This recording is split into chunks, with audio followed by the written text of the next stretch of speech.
Angry Cow. Oh shit, what is that? Don't you ever let up. When you stumble and fall, better get back up. When the odds aren't in your favor, just try to be braver. Tell them haters, see you later, you will never slack up. Keep pressing, keep pressing, keep pressing, keep pressing. Pressing on when they try to do you dirty. Keep pressing, keep pressing, keep pressing, keep pressing. Pressing on cause you know you never hurt me. It's survival of the fittest, play through the final whistle. No matter what you do, the haters gon' try to dish you. You win as a catch, you lose, you're a mess. No matter what you do, you will never find success. Do you give up? Nah, we marching through the stress. Dodging shots from the owners and talking heads in the press. These haters always depressed when we secure the final catch. Come together in a stretch, Dak and Toba connect.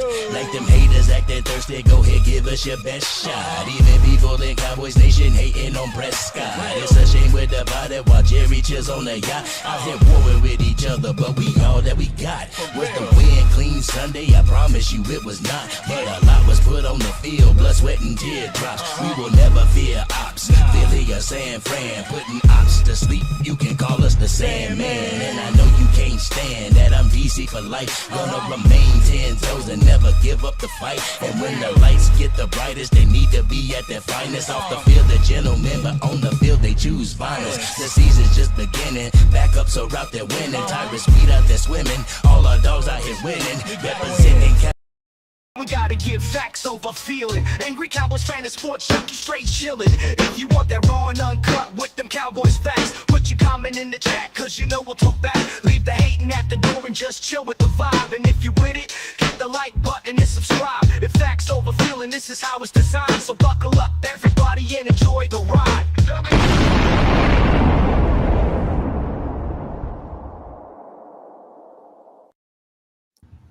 Yo, what's going on, everybody? Y'all know what it is. Y'all know what time it is, man. After a Dallas Cowboys loss, we got to get the Facts Over Feelings. It's the Facts Over Feelings podcast with your homie Sports Junkie and the Angry Cowboys fan, man. How you doing, Sports Junkie, man? How you feeling? I'm good, man. I'm good, man. Yeah. As y'all can see, the people that are in here, as y'all can see, I had to cut that song short because I felt guilty even listening to stuff like that. And then I heard victory. I'm like, let's just go ahead and start. Let's go ahead and start the intro. So y'all know how we start these things out. Y'all know how we start the lives out. Gotta shout everybody out that's in the chat. That's the early birds, and my shit glitching out, bro. Let me try to shut some things real quick. Stuff keep glitching out on me. All right. We got to say what's up to the people in the chat. Y'all know how we do. So, Jared, man, what's going on? What's going on? Let's just see this. Angry, we're in trouble. And I hope people... Oh, where did it go? Okay, there it goes. All right, Angry, we're in trouble, and I hope people don't put this all on Dak. We were actually just talking about that. We were just talking about that before we went live. It's like, they better not. Even though there have been, there's been fans that'll say, Cooper Rush is better than Dak this, Dak that. But, and to keep it a buck, Dak Prescott's stats, they weren't all that hot, They weren't all that hot. They were good, 18 for 24, 133 yards while he was in the game. But I just think it's the missed opportunities, man. It's the missed opportunities when it comes to your defense, who is struggling during the year. Your defense finally getting you a stop, getting you a turnover, and you can't capitalize. And I mean 7. I don't mean 3. I think 3 is a cop out. We didn't complete the mission, so we got to settle for 3. So there was so much wrong with this game, man. There was so much wrong with this game. Like, in your chat, because I rocked with you with the whole live and everything, y'all. That was a first time experience for you, man. I had to say. Me too. It was first time for both of us, man. I Word. was freestyling. Oh, word. It was first time for both of us then, man. So like y'all saw the raw. Y'all saw the raw. Oh man. But I just what you think, man? You think they gonna put it on Dak? It was on Dak before the game started, bro.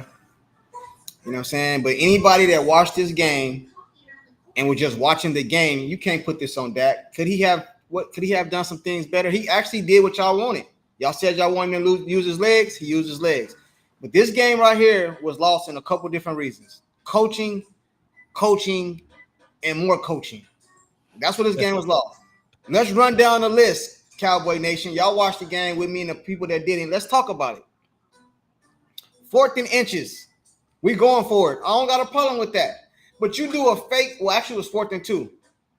You do a fake punt with that bullshit. What was that? What was that? Yeah. And then we got a 4th and inches, 12 men in the huddle. Now it's 4th and 5. We got a punt. You know what I'm saying? Then it was another 4th and 2. You call a timeout, run to the line of scrimmage like you about to hike the ball real quick. You try this pop one ass end around with CeeDee Lamb. Now, if it had worked, I'd have been happy, but it didn't. So it was a punk ass end around with CeeDee Lamb. Coaching, man. Coaching, bro. Coaching, man. Coaching.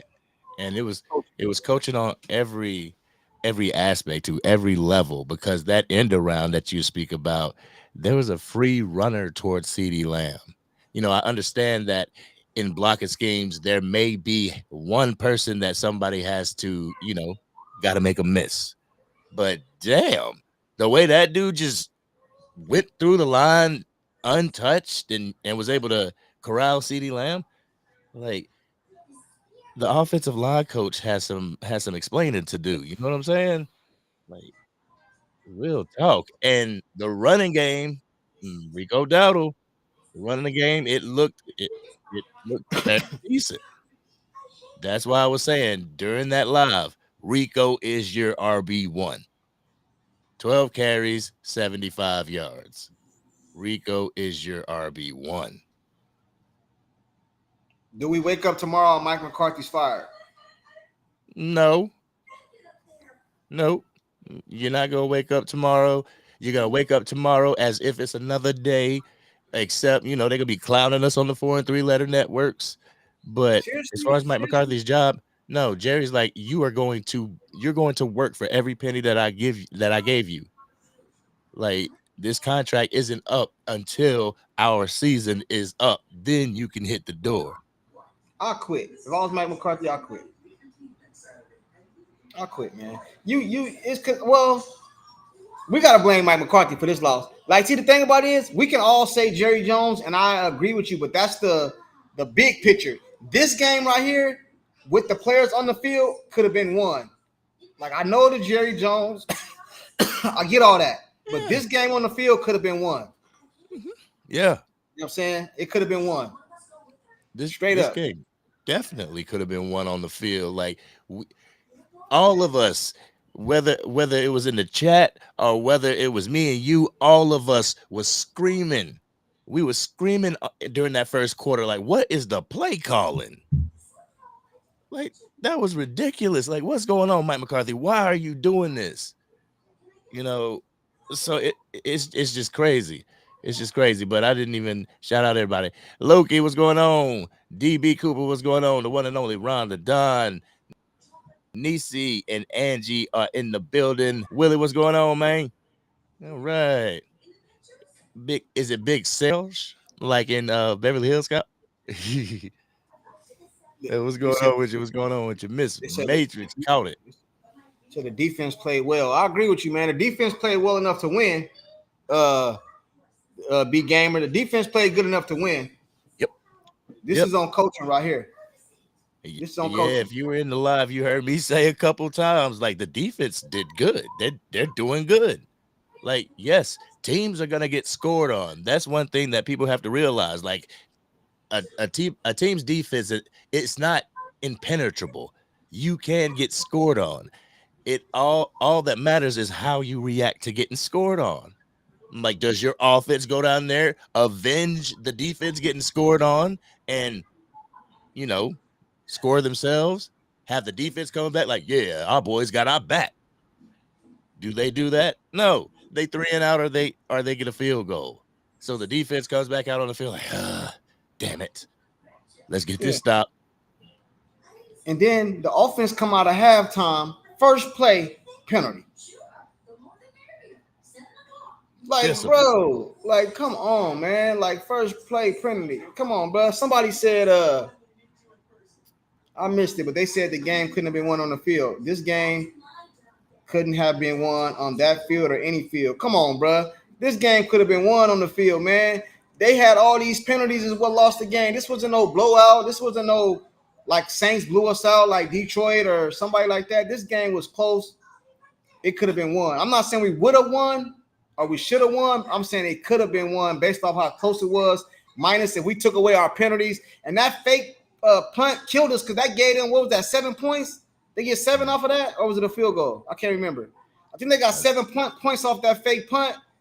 Bro, if you're going to go for it, at least go for it with your offense. You're trying to play trickeries and all this shit, bro. Like, come on, man. I got to take a shot. Why are you going for it on a trick punt in your own territory is beyond me. I got the stats and everything right in front of me. I want to look at this play-by-play real quick. Okay. Atlanta got the ball and they punted. So that was even advantageous for us. Atlanta got the ball at the beginning of the game. 3 and out punt. Dallas needs to capitalize. They got 3 points, but I'm talking about capitalization, like touchdown. That way you could pin your ears back. Because Carl Lawson, he was getting home, got home twice. So your pass rush was there. But let's see. Hey, chat, hit that like button. Y'all coming up off in here, kicking your feet up, you know what I'm saying, going all in the refrigerator, making sandwiches and stuff. You came and hit the like button, it's free. The like button free. Don't cost you a thing, you know what I'm saying? Because we're gonna get into it in a minute. It's gonna click up in a minute. You know what I'm saying? Yeah. We just trying to mellow it out right now because I know somebody gonna say some old dumb shit in the chat about Dak Prescott. It's his fault we lost this game, and then we're gonna go in. I already see it. Dak is straight trash. I already seen it, man. Seen it, man. So it was in the second quarter. It was 4th and 1 at the Atlanta's 44 when they did that CeeDee Lamb end around, and he lost 3 yards on it. Like, you got 1 yard. 1 yard. Hunter Lipke can get 1 yard. A quarterback sneak can get 1 yard. Why are you doing trickery? Falls on Mike McCarthy. That has absolutely nothing to do with Dak Prescott, unless you want to say, well, Dak, he could have checked out of that. He could have checked out of it if he wanted to. That's not how football works. If you play football, that is not how it works. The coach is there for a reason. You know what I'm saying? The coach is there to make an offensive scheme for you to not have to audible out of it. The only time you audible out of it is when you don't like what you see, or you could take advantage. But for the most part, Mike McCarthy is supposed to have you equipped to go into this game. I don't want to get on a soapbox. My bad, bro. No, you ain't on no soapbox. We freestyling up here because this is some bullshit, bro. We all know it. And now Dak Prescott is hurt. CeeDee Lamb look like he hurt. Now what? A lot of these dudes gonna say put Cooper Rush in the game. All right, cool. Y'all gonna get y'all wish because Cooper Rush probably gonna start next game. He probably gonna start next game. We're gonna get a chance to see what it is. Like, bro, and if it's what they're saying that it is, and if it's serious, he might be starting for more than 1 game. Let's keep it a buck. The hamstring, that could possibly be season ending. I'm praying that it's not. Knock on wood. Pray for it, but that could sit you down for weeks. He said, love your show, Sports Junkie, but we disagree about that. Please don't block me like Mark Holmes does. Hey, man, Mark Holmes cool, but I ain't going to block you, bro. You can have your opinion. Yeah. I don't really block nobody, bro, unless you just. I ain't never blocked nobody in general ever, but I will if you just come in talking disrespectful. But we say too that taking his money was a good thing from the cat, brother. He gave Yeah, it, man. right. I don't block nobody, bro. You can say whatever you want to say. I block. I block. And the reason why I block is there's a difference. Like I say, I go by this motto. If you coming in to be constructive, no, I don't block you because everybody has their opinions. But if you're coming in to tear down or destroy, yeah, you're gone. Sorry. Yeah, this Dak fault. Hey, Andy, I'm telling you that. I'm telling you that. Hey, bro, this is Dak fault. What do you say to that? This is Dak fault. Hey, I'm telling you right now, Dak Prescott lost this game, bro. I'm telling you, he lost his game. What do you say to that, bro? You can't convince me of that. That's all you gonna say? You can't convince me of it because I know football. I've played football. I've played a team sport. I've played a sport where it's dependent upon the offensive coordinator to scheme you properly, to call the game properly. If y'all don't walk away from this game thinking that it was a dereliction of duty on the coaching staff, oh man, I worry. Like, like for real, I worry about you if that's the case. Because you asked your quarterback to run more, did that. You asked your quarterback to be able to extend plays, did that. Put the team in situations, but at the same time, like y'all say that your quarterback can't be the reason that you lose, your coach can't be the reason that you lose as well. He has to be the reason you win. The rest of this season is basically like you just watching the game for entertainment because it's your squad. The season over with. I would I said this on my live a few minutes ago. I would set all the starters out. That's just me. I don't give a damn. Nobody agree with me. Everybody's sitting out. Y'all want Dak Prescott and Trey Lance? Y'all getting him. Here go Trey Lance and Cooper Rush. You know what I'm saying? That's what I would do, bro. We got Philadelphia next, I believe. They gonna dog us, and then we're gonna have to hear that's for the fans. We're gonna have to hear it from the Philly fans. This is some bullshit, bro. And at this point right here, I'm to the point that I'm loving it. I'm loving it, bro. I'm loving it now because Jerry Jones got to eat this. You know what I'm saying? You got to eat this, bro. You see what you wanted. You got it. You got it. Yeah. You got it. And they're probably gonna take the Dallas Cowboys off of the games that's on national TV. They're probably gonna take them off, bro. Y'all losing. Y'all sorry. Y'all losing. Y'all Dak Prescott hurt. CeeDee Lamb probably hurt. Micah Parsons hurt. DeMarcus Lawrence hurt. Everybody hurt. Probably gonna take them off TV, and I'm glad. I'm glad. Jerry Jones, and you see that, bro, before the game, he out there just happy as can be. Yeah. Man. Yeah. Out there happy that all the spotlight is on him, that everybody looking at him, you know, that he can go out of town. He can even go to Atlanta and, oh, I'm Jerry Jones. Yes, you're Jerry Jones. Hey, so Angie said, she said, just watching the game for perfect attendance now. Yeah. I mean, hey, Angie, I ain't never missed a day of work for the Cowboys game. I might go to work this debate. I might go to work, man. I might go to work. I ain't never went to work on a Cowboy game day unless they played and I had to go later. I'm gonna go to work, man. It's gonna be the first time. He said for attendance purposes, special attendance, perfect attendance right there. There it is. Oh man, yeah, that's what it is. Like now, you will see. This is the season that separates the diehards from the casuals. You can say that you're diehard when actions will speak louder than words during this time. Like, oh, I can't take it no more. I'm taking a break. I can't. This is DC for life. When I say life is 365, year round. Maybe that's to my detriment, but when I say I'm silver and blue, I believe silver and blue. So what do we do now, bro? As a fan base, we can't do nothing but continue to I guess, root for our team now. You know what I mean? But as far as playoffs and all that, I said this like a week ago, though. I said the playoffs was over a week ago. So this ain't nothing new to me. I'm not surprised. I thought we was going to win this game, but I'm not surprised that we didn't. You know what I'm saying? I'm just surprised that we didn't based off me watching the game, because this game could have been won. I don't give a damn what none of the people in the comments say. I watched the game, and we could have won this game. You know what I'm saying? We could have won this game. You know what I mean? It was plays out there, all these penalties, all these coaching mistakes, burning timeouts for no reason, just to miss the fourth down anyway. Dumb shit. That's all coaching, bro. That's all coaching.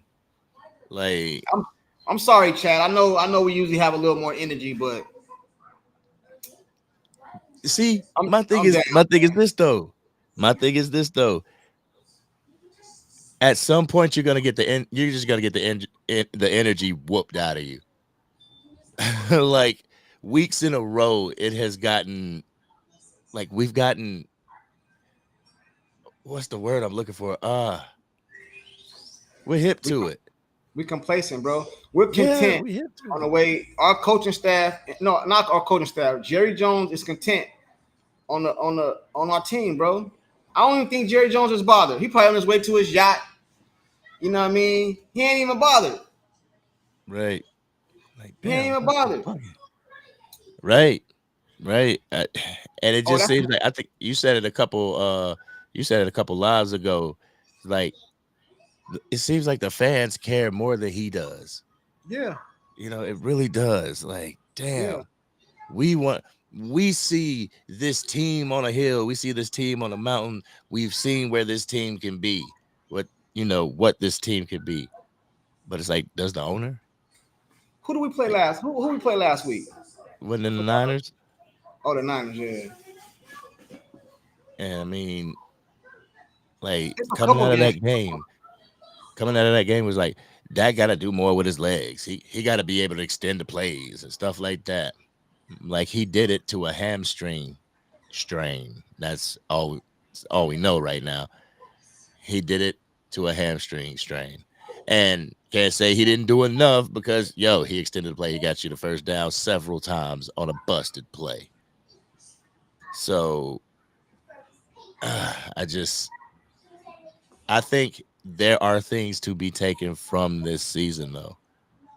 You don't want to just, it's a wash, we ain't making it to the playoffs, scrap it. No. Go back to the tapes. Got to go back to the tapes, see what went wrong, and not incorporate that in our scheme.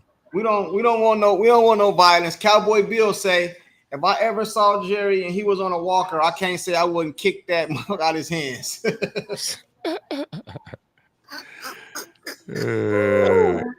Oh man, hey man, if I can get away with it, I might do it too, bro. But I ain't trying to go back to the county, man. You know what I'm saying? You messing with Jerry Jones, man, you might never get out. Jerry Jones got that kind of pull, man.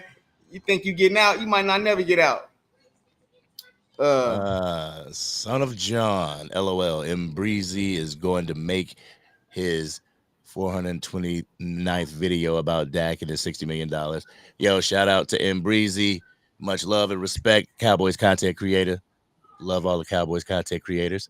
But Breezy has his take.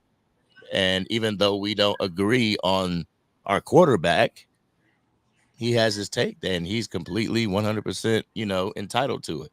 So whatever he does on his channel, he does on his channel. You can look forward to it. Go watch it. But right over here is facts over feelings. Real talk. Yeah. They say Dak is cheeks.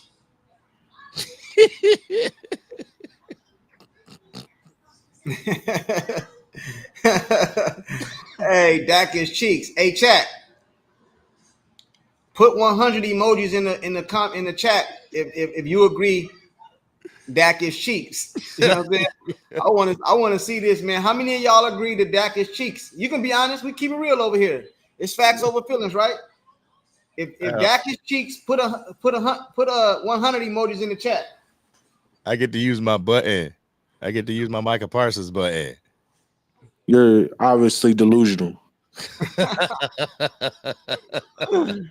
I don't see no 100 emojis, man. Maybe I'm behind, but I don't see no 100 emojis, man. Hey, y'all, let Man. me know in the chat if y'all can hear that.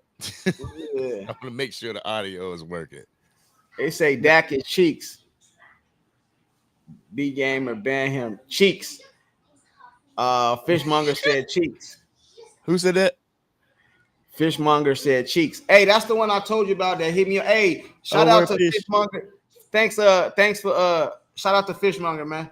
He hit me on shout out. TikTok and said that we brought him up yesterday and he appreciated it. Me and Angry. Hey, Angie out there using my emojis and stuff. Angie, you like that, huh? You like that? You like that, Angie, huh? The stop. What's that? The stop line one? I see it. I see it. Joseph Terrell. So I don't see no fire emoji. So everybody don't agree with you, man. Yeah, Everybody don't agree with you. If, like I said, if you come away from this game talking about Dak ain't it or Dak is cheeks or whatever, I question your football IQ. I question what your eyes are seeing, because that's like being told that, okay, the grass is green outside, and I look, I go out there and you try to tell me that's purple. Huh? Hey, so I asked you a question earlier. I'm gonna ask you again. Is this a whole overhaul, or we just bring in the players we need, or is this a complete overhaul? Because I seen somebody say we got 33 free agents. I don't know if that's true. I haven't looked it up, so don't quote me. But I seen somebody say that in the chat. So we got 33 free agents. So is this a total overhaul? I think it's a light overhaul. I won't say it's a total, because we got Dak and CD under contract. Total overhaul is getting rid of both of them. But I'm talking about besides them.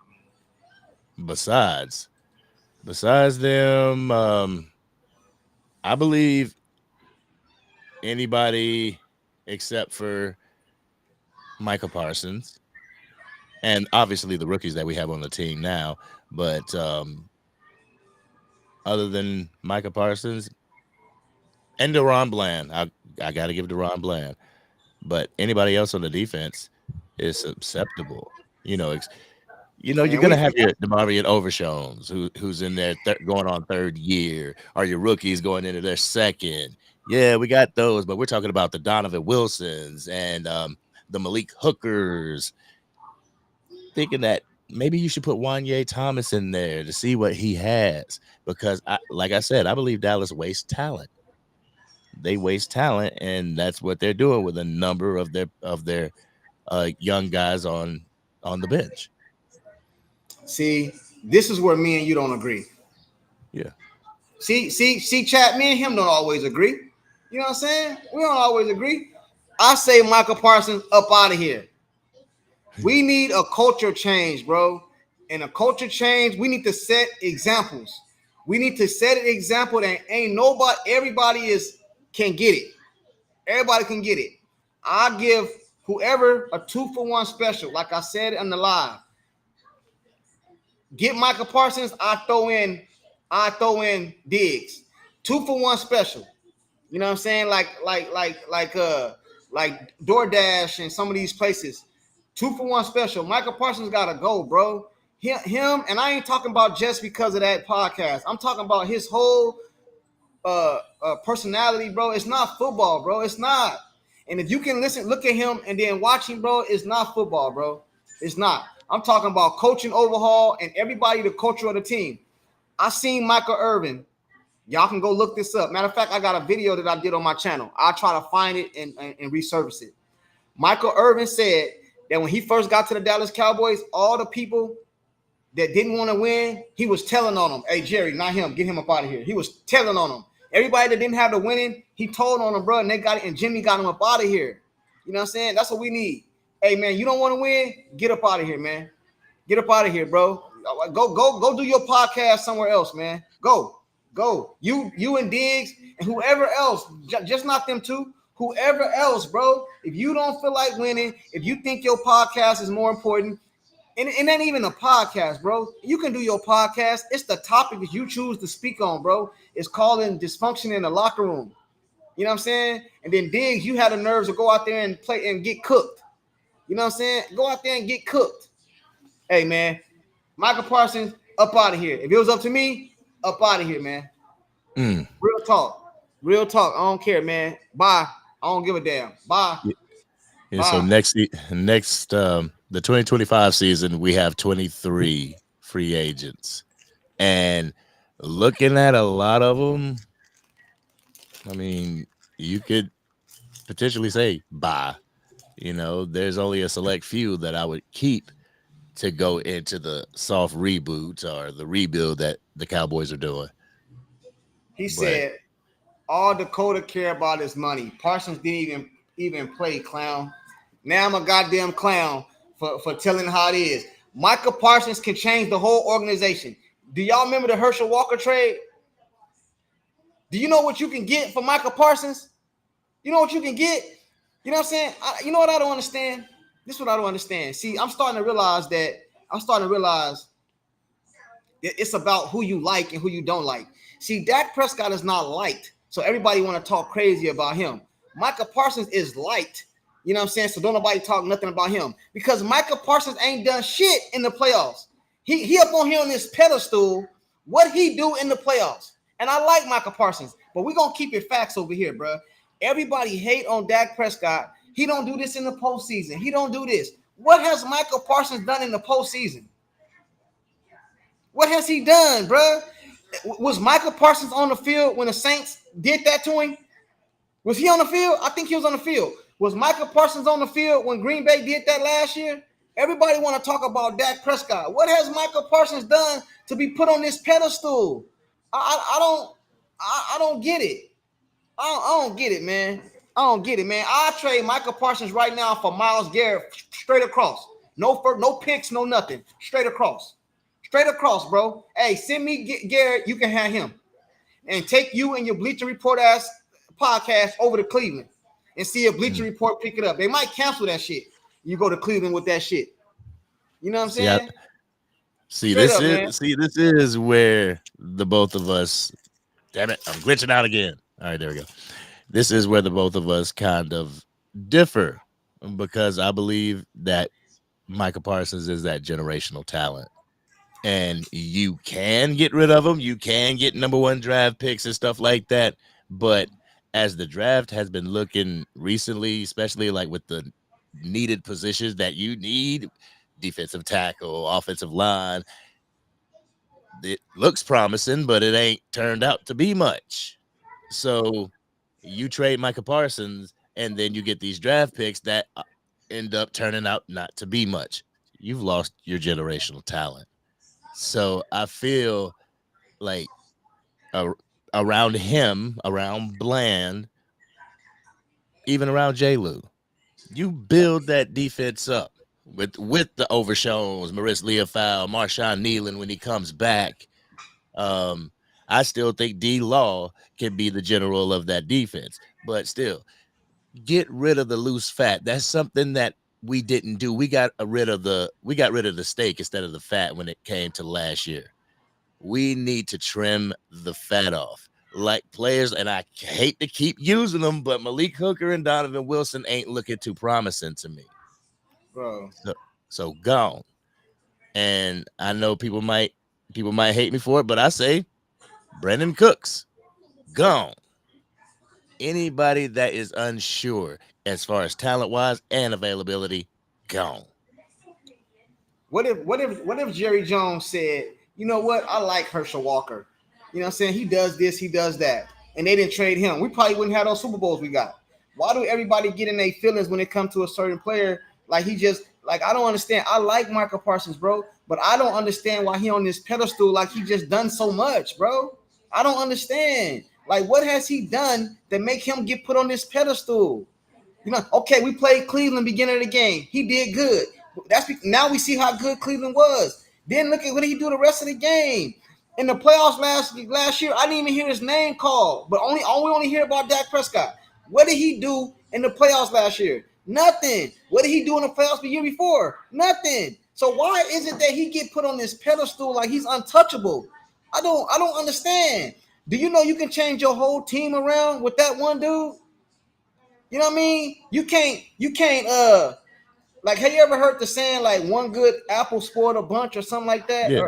Or something like that? Come on, Yep. bro. This dude is almost like, I ain't gonna say a cancer because that's a little extreme, bro, but he's not, he fits Jerry's personality. For real, bro. Yeah. He fits Jerry's personality. And I ain't talking about his podcast. Take the podcast out of this. Say that never even happened, bro. Say that never even happened. Dude, bro, you can change your whole organization with this one dude, bro. He do not care about football, bro. He don't, bro. In my opinion, he don't care about football, bro. You know what I'm saying? That's my opinion, bro. You can change your whole thing. You can get a cornerback. You can get a cornerback, a safety. You can get a defensive tackle. You can do a whole bunch of stuff with that one player. Yeah. You know what I'm saying? Like, come on, bro. Deion Sanders got traded. Do y'all know Deion Sanders got traded? Or was it in the free agency? Was it free agency? Did he get traded? It's a lot of players that got traded. There's a lot of players got traded. You know what I'm saying? Like, come on, bro. So if Deion Sanders, think about all the players that have been traded in the league, bro. So he just can't be traded. It's just like he just can't be traded. He's just that good, bro. He can't be traded, bro. What's the dude they used to play? Chat. What's the dude that used to play for the Chicago Bears that got traded?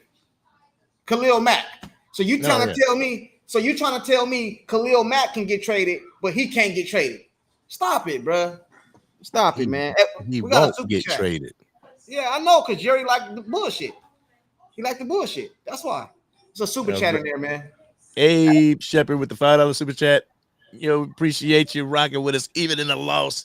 Right here, DC for life. Says, I agree. I would trade Micah for Miles, but we need so much more. Draft a running back from Boise State. I'm like this. Do you really think Myles Garrett's going to come here? Just for the simple fact, the reason why, this is my opinion, but the reason why I feel Myles Garrett is requesting a trade from the Cleveland Browns is because of their fans and how they treated Deshaun Watson when he went down. Right. That's his quarterback.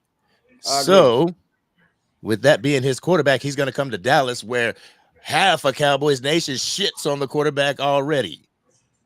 Nah, that ain't happening. Yeah, it's not happening.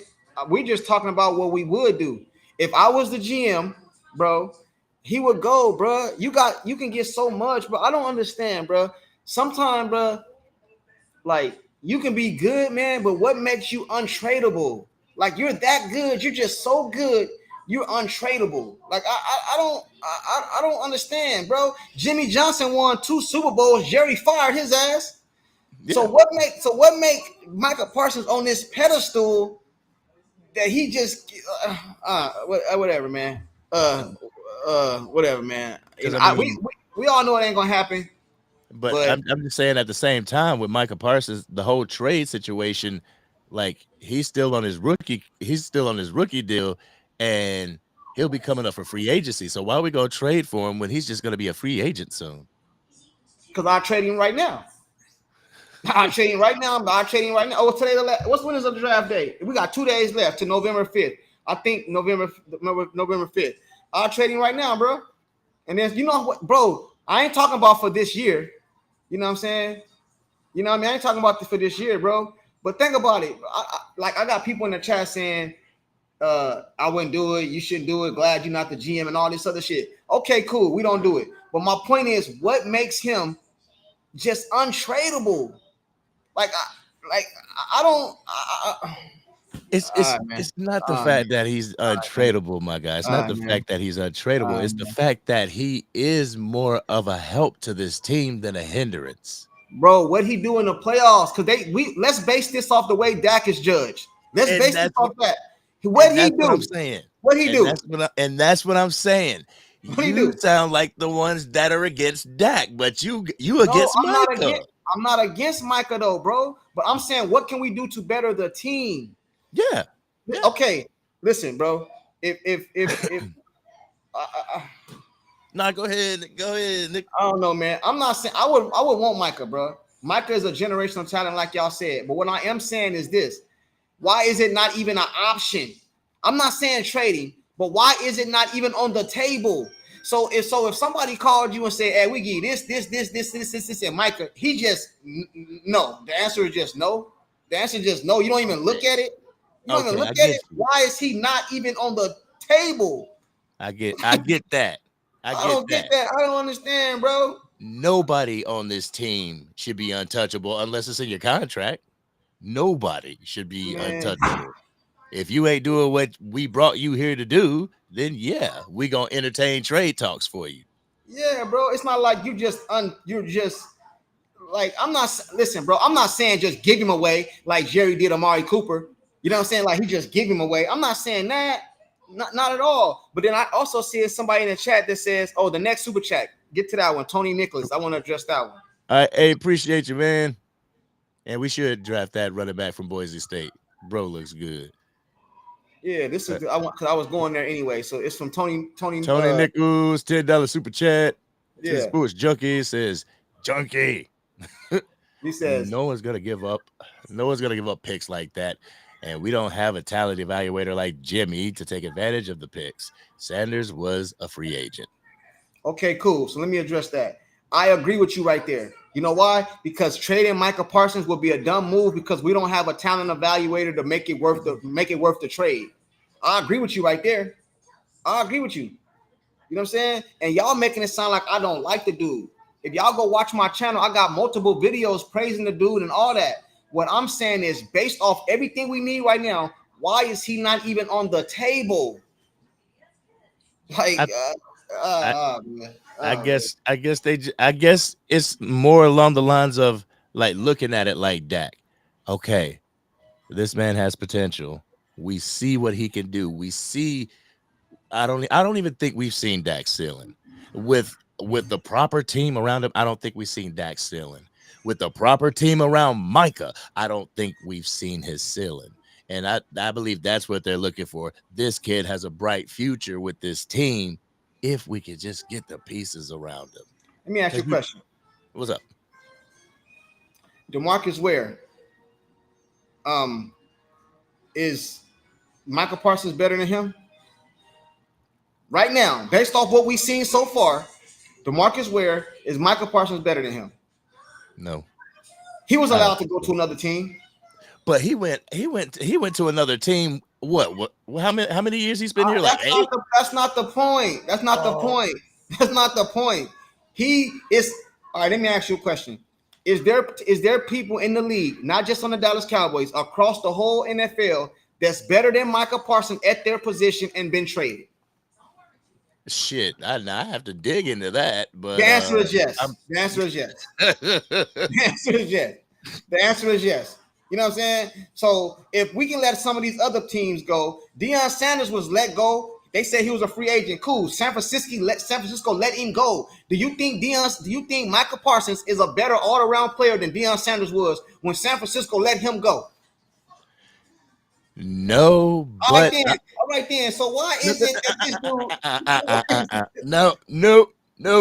Come on, Because bro. Deion had been in Atlanta. Then Deion went to the 49ers. Then he went to the Cowboys. He was used goods. Micah ain't used. He's still fresh out the seal. Deion Sanders was used goods when he came to the Cowboys. He put them over the hump. He put him over the hump, but he was used still. He was used still. He wasn't that year 3 guy. Hey, they said it's not a fair comparison. What about Khalil Mack? Is that a fair comparison, Khalil Mack? Khalil Mack might be more of a better comparison, yeah. Okay, was he not traded? Oh, yeah, he was traded. Okay, then. So if he can be traded, why is it that Michael Parsons can't be? Because we feel Micah Parsons will be a better addition than what you will get. Like I said before, the cost and reward situation is the reward. Does the reward outweigh the cost? Hey, the link is Tony Nichols want to come on, man. I'm obviously probably want to debate me on this topic right here, bro. Let me see, man. Let me get the link.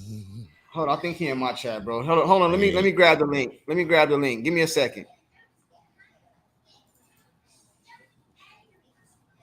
All right, Y'all give me a second. what are we? Man, I don't He understand refuses to play y'all. linebacker. Angry. Why y'all doing me like this, man? Why are we doing what? Why y'all doing me like this, man? Why y'all doing me like this, man? Like I'm not making no kind of sense, bro. No, you are. I get it. I get the let's not completely take it off the table. That could be a possibility. I get that. But I'm just saying, like, the Cowboys are looking more like, yeah, he's good for our team. He fits the scheme. That I unless a think team calls them and makes the offer tremendously sweet, we'll give you a first, second, third, a player, and another first next year. Bye, Mike. Bye, Micah. But it's the risk. Oh, were you able to? Oh, yeah, I'm getting it right now. I'm pulling it up right now, man. I got it right now. Yes, Angie, absolutely correct. Absolutely right. Like, D-Law has better effort than Micah. I like D-Law's grit. Like, super run stopper and never gives up. Seeing plays where he was chasing the running back down the field as opposed to just trotting with your hands on your hips. That's one thing that I had an issue with Micah Parsons in the Green Bay Packers game. But so yeah, D-Law, he definitely, like I said, he still got some gas left in the tank, and they should hopefully extend him next year. But I know I'm gonna get a lot of heat on that. You better get rid of D-Law. All right, the link is in the chat, Tony. Tony, the link is in the chat, man. Tony said, "Let me on the live." The link is in the chat, Tony. The link is in there, bro. I know he want to try to kill me on this Micah Parsons, man. You know what I mean?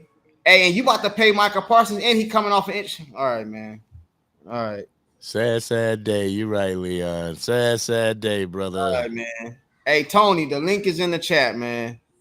Hey, B Gamer. Hey, you know what, chat? Before we go move on real quick, I kind of want to see who.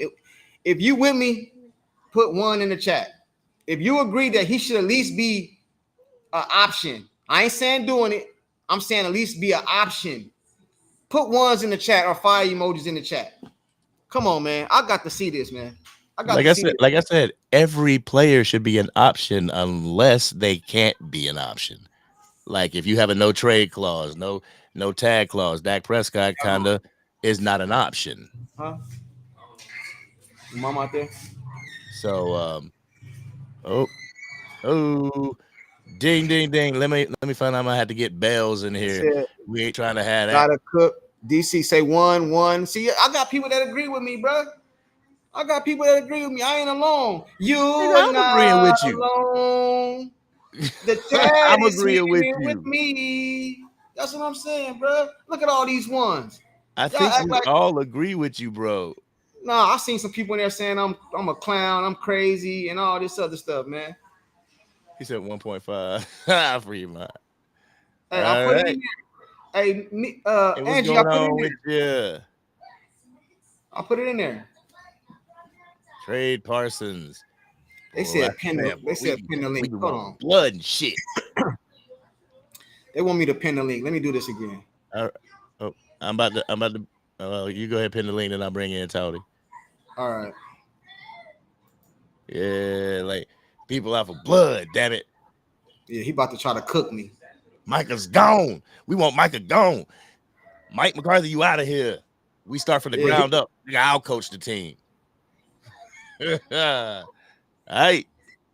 I'm ready. All right, Tony, man. You go ahead and come in here. Remember, I'm the moderator of this damn thing. I am the Molly Curum. I don't look as good. It's whatever. But listen to me after I get done buffering. Okay, there we go. All right, here we go, Tony. What's going on with your tone? Can y'all hear me? Yeah, we can hear you. What's happening? Okay. Molly Curum looked like a lizard anyway. So so here's I want to say this. Junkie, I don't agree with you. I don't disagree with you in terms of a player of his caliber and his value and all that good stuff, right? What I'm saying is the trades that you picking, like Khalil Mack. Remember that was in 2018. Who did Chicago have on their roster? Who was their quarterback? Trash Bisky, Mitch Trash Bisky, right? And then Chase Daniels, right? They really had no talent, right? But look at what they did a couple of years later after they made those trades, right? Now they got a franchise quarterback. They got a couple of good receivers. They really built that. They built the defense was better. And I think Matt Forte was on that team, or it might have been before him. So I'm not saying that you can't trade him. I'm not saying that he wouldn't, but right now in the NFL, this is how teams are building. And I'm telling you, right, getting rid of Micah Parsons would be would be commensurate to us signing Deshaun Watson like the Cleveland Browns did. The Cleveland Browns shot their whole load thinking like, oh man, we got this big hot dude, this quarterback, this, that, and the other thing. And look at the quarterbacks that were in the draft since that whole Deshaun Watson incident, right? So I feel you. Like I wish Michael Parsons would shut up on the podcast. The podcast bothers me, especially when they said what they did to Dak. And the thing of it was, right, it wasn't even about like they dissed Dak. It was like y'all young and dumb, both of them, him and Diggs, right? And I'll be honest with you, as a Cowboys fan, I don't think Diggs is really even that great a cornerback, right? I think Deron Bland will actually can be better than him in a couple years. But anyway, getting back to the Parsons thing. I don't. It's not that he can't be traded. You're right. Nobody is above being traded. But right now, nobody in the NFL is giving up picks like that, man. Everybody is like, now look how Chicago they kind of bamboozled Carolina, right? And then everybody's like, hey, what you want for the number one? What you want for the number one? They drafted Justin Fields, right? But what you want for the number is like, nah, we're not giving it up. So when you have opportunities and you have generational talent. And the thing of it is, this Dallas Cowboys team is not far away from a Super Bowl. I would rather have Parsons playing linebacker or defensive end with a chance to go to the Super Bowl versus having Myles Garrett and Myles Garrett is my only solid player. Maybe Diggs and maybe you know what I'm saying. But I would rather have him with the shot to go to the Super Bowl and build around him and build around the talent we have on the offense than to give him away and just be like, oh, woulda, coulda, shoulda. Because if he end up in Washington, if he end up in Philly, you're gonna be like, wow. You know what I'm Listen, saying? hold So, on, yeah, hold on. go Bro. ahead. Let me respond though. Let me Yep, go ahead. let me respond. All right, Yep. check this out, right? First of all, it would be a trade, so I'm not letting him go to Washington or Philly. You know what I'm saying? Let's get that. Let's get that. What if out they the got? way. What if they'll give you what you asked for? No, I'm not doing that because that's in our division, bro. I'm not gonna shoot Okay, myself okay, in the foot, bro. okay. You know what I I'm feel saying? you. Who the hell I is feel this? You you. think I'm what's that dude that played for the Giants and shot himself in the leg at the club? You think I'm him? Practical Burgess, bro. Practical Burst. I ain't Got practical got Burgess, he bro. cool. I'm not about to shoot myself in the foot, but at the same time, this is what I am saying, bro. Yeah. We need somebody because listen, bro. We need somebody that's gonna go talk to Parsons and ask him, bro, is you a celebrity or you a football player? You know what I'm saying? Because right now you being pimped. You being pimped right now, bro, and you don't know it. So let me help you put some game on you, Micah Parsons, because right now you're young and you don't understand you're being used. Bleacher Report pimped you because they know you're going to use to say some dumb shit. They're going to get all these views about the Dallas Cowboys. I guarantee you, if you send Micah Parsons over to Carolina or the Jaguars, he don't have a Bleacher Report podcast, bro. He Sure ain't he going to get that does. many views, Sure bro. he does because of the Exactly, player bro. he is. Because Exactly. of the player who he is. He not, bro. He not. He not. Nah, but wait, to your point, Listen, let me man. say this. That's why college players get NIL stuff, right? We really don't know. We didn't know who Travis Hunter was until we saw him play, right? Right? No, So no, so no, so no. so But see, but you're but going Travis back to Hunter, trading. no, You're wait, wait, going wait, back wait. to All I'm saying is Travis Hunter he could be on the South Carolina Gamecocks right now, and he would still get that because of who he is. So I'm saying you trade Micah Parsons to the Carolina Panthers, a bum team, he's still going to get a Bleacher Report or ESPN and everything else because of Okay, he's cool. Micah Okay, Parsons. cool. That wasn't my main point, though. You stopped me. Okay, That go wasn't ahead. I'm sorry. Go that ahead. wasn't my Go ahead. main I'm point. sorry. I'm not saying trade Marcus Parsons. I'm not saying trading. That's not what I'm saying, bro. I was addressing the people in the chat saying he's untradeable. I don't I feel agree with you. that, bro. I don't I agree with feel that, you. bro. Listen, it's a lot of people that don't agree with Dak Prescott, right? They say he hasn't, their main thing about Dak Prescott is what has he done in the playoffs. That's their main thing. Do you agree with that? I hear you. Yes. Do you agree with that? Yes. Yep. If somebody came in right now and I was talking about Dak Prescott, they're gonna say, "What has he done in the playoffs?" That's what they're gonna say, Yep. bro. Yep. So what has Absolutely. Michael Parsons done in the playoffs, bro? What have any of them done Nothing. in the So playoffs? what? So what puts him to the point where he's just? It can't even be a phone call. Like it can't even be a discussion. Like it ain't even nothing. Tom Brady, I know he was old, but Bill Belichick was ready to get rid of him when he went somewhere else and won another Super Bowl. And he had But won all these Super Bowls. I know he was old. I know this is bad. I'm just trying to give you how yeah, is yeah, it yeah. he's just not approachable at all. Look at the Herschel Walker trade. I keep going back to that. That changed the whole team. But what remember when that trade was made? That trade was made Here three, we go. four, 5 years before free agency, right? It don't matter. And even then, wait. No, it does because when the Cowboys was winning, right? When the Cowboys won them 2 Super Bowls, they had the 17th ranked payroll. Because so Jerry, like I said, I've said this before on the chat, right? The Jerry has never been one to pay players. He's just been able when the Dion thing came around, he's just been able to flex because other teams necessarily wouldn't. Now everybody else is coming up with all this creative cap management, this, that, and the other thing, and it's all in that Jerry sold us on. He's just reverting back to his old self. So the other thing I want to hit on real quick is when you said about like the players understand this too about Michael Parsons. Like, give up, you gonna give up the podcast? That's culture versus a player's talent and his desire to win. I think Parsons has a desire to win. I think he has everything else.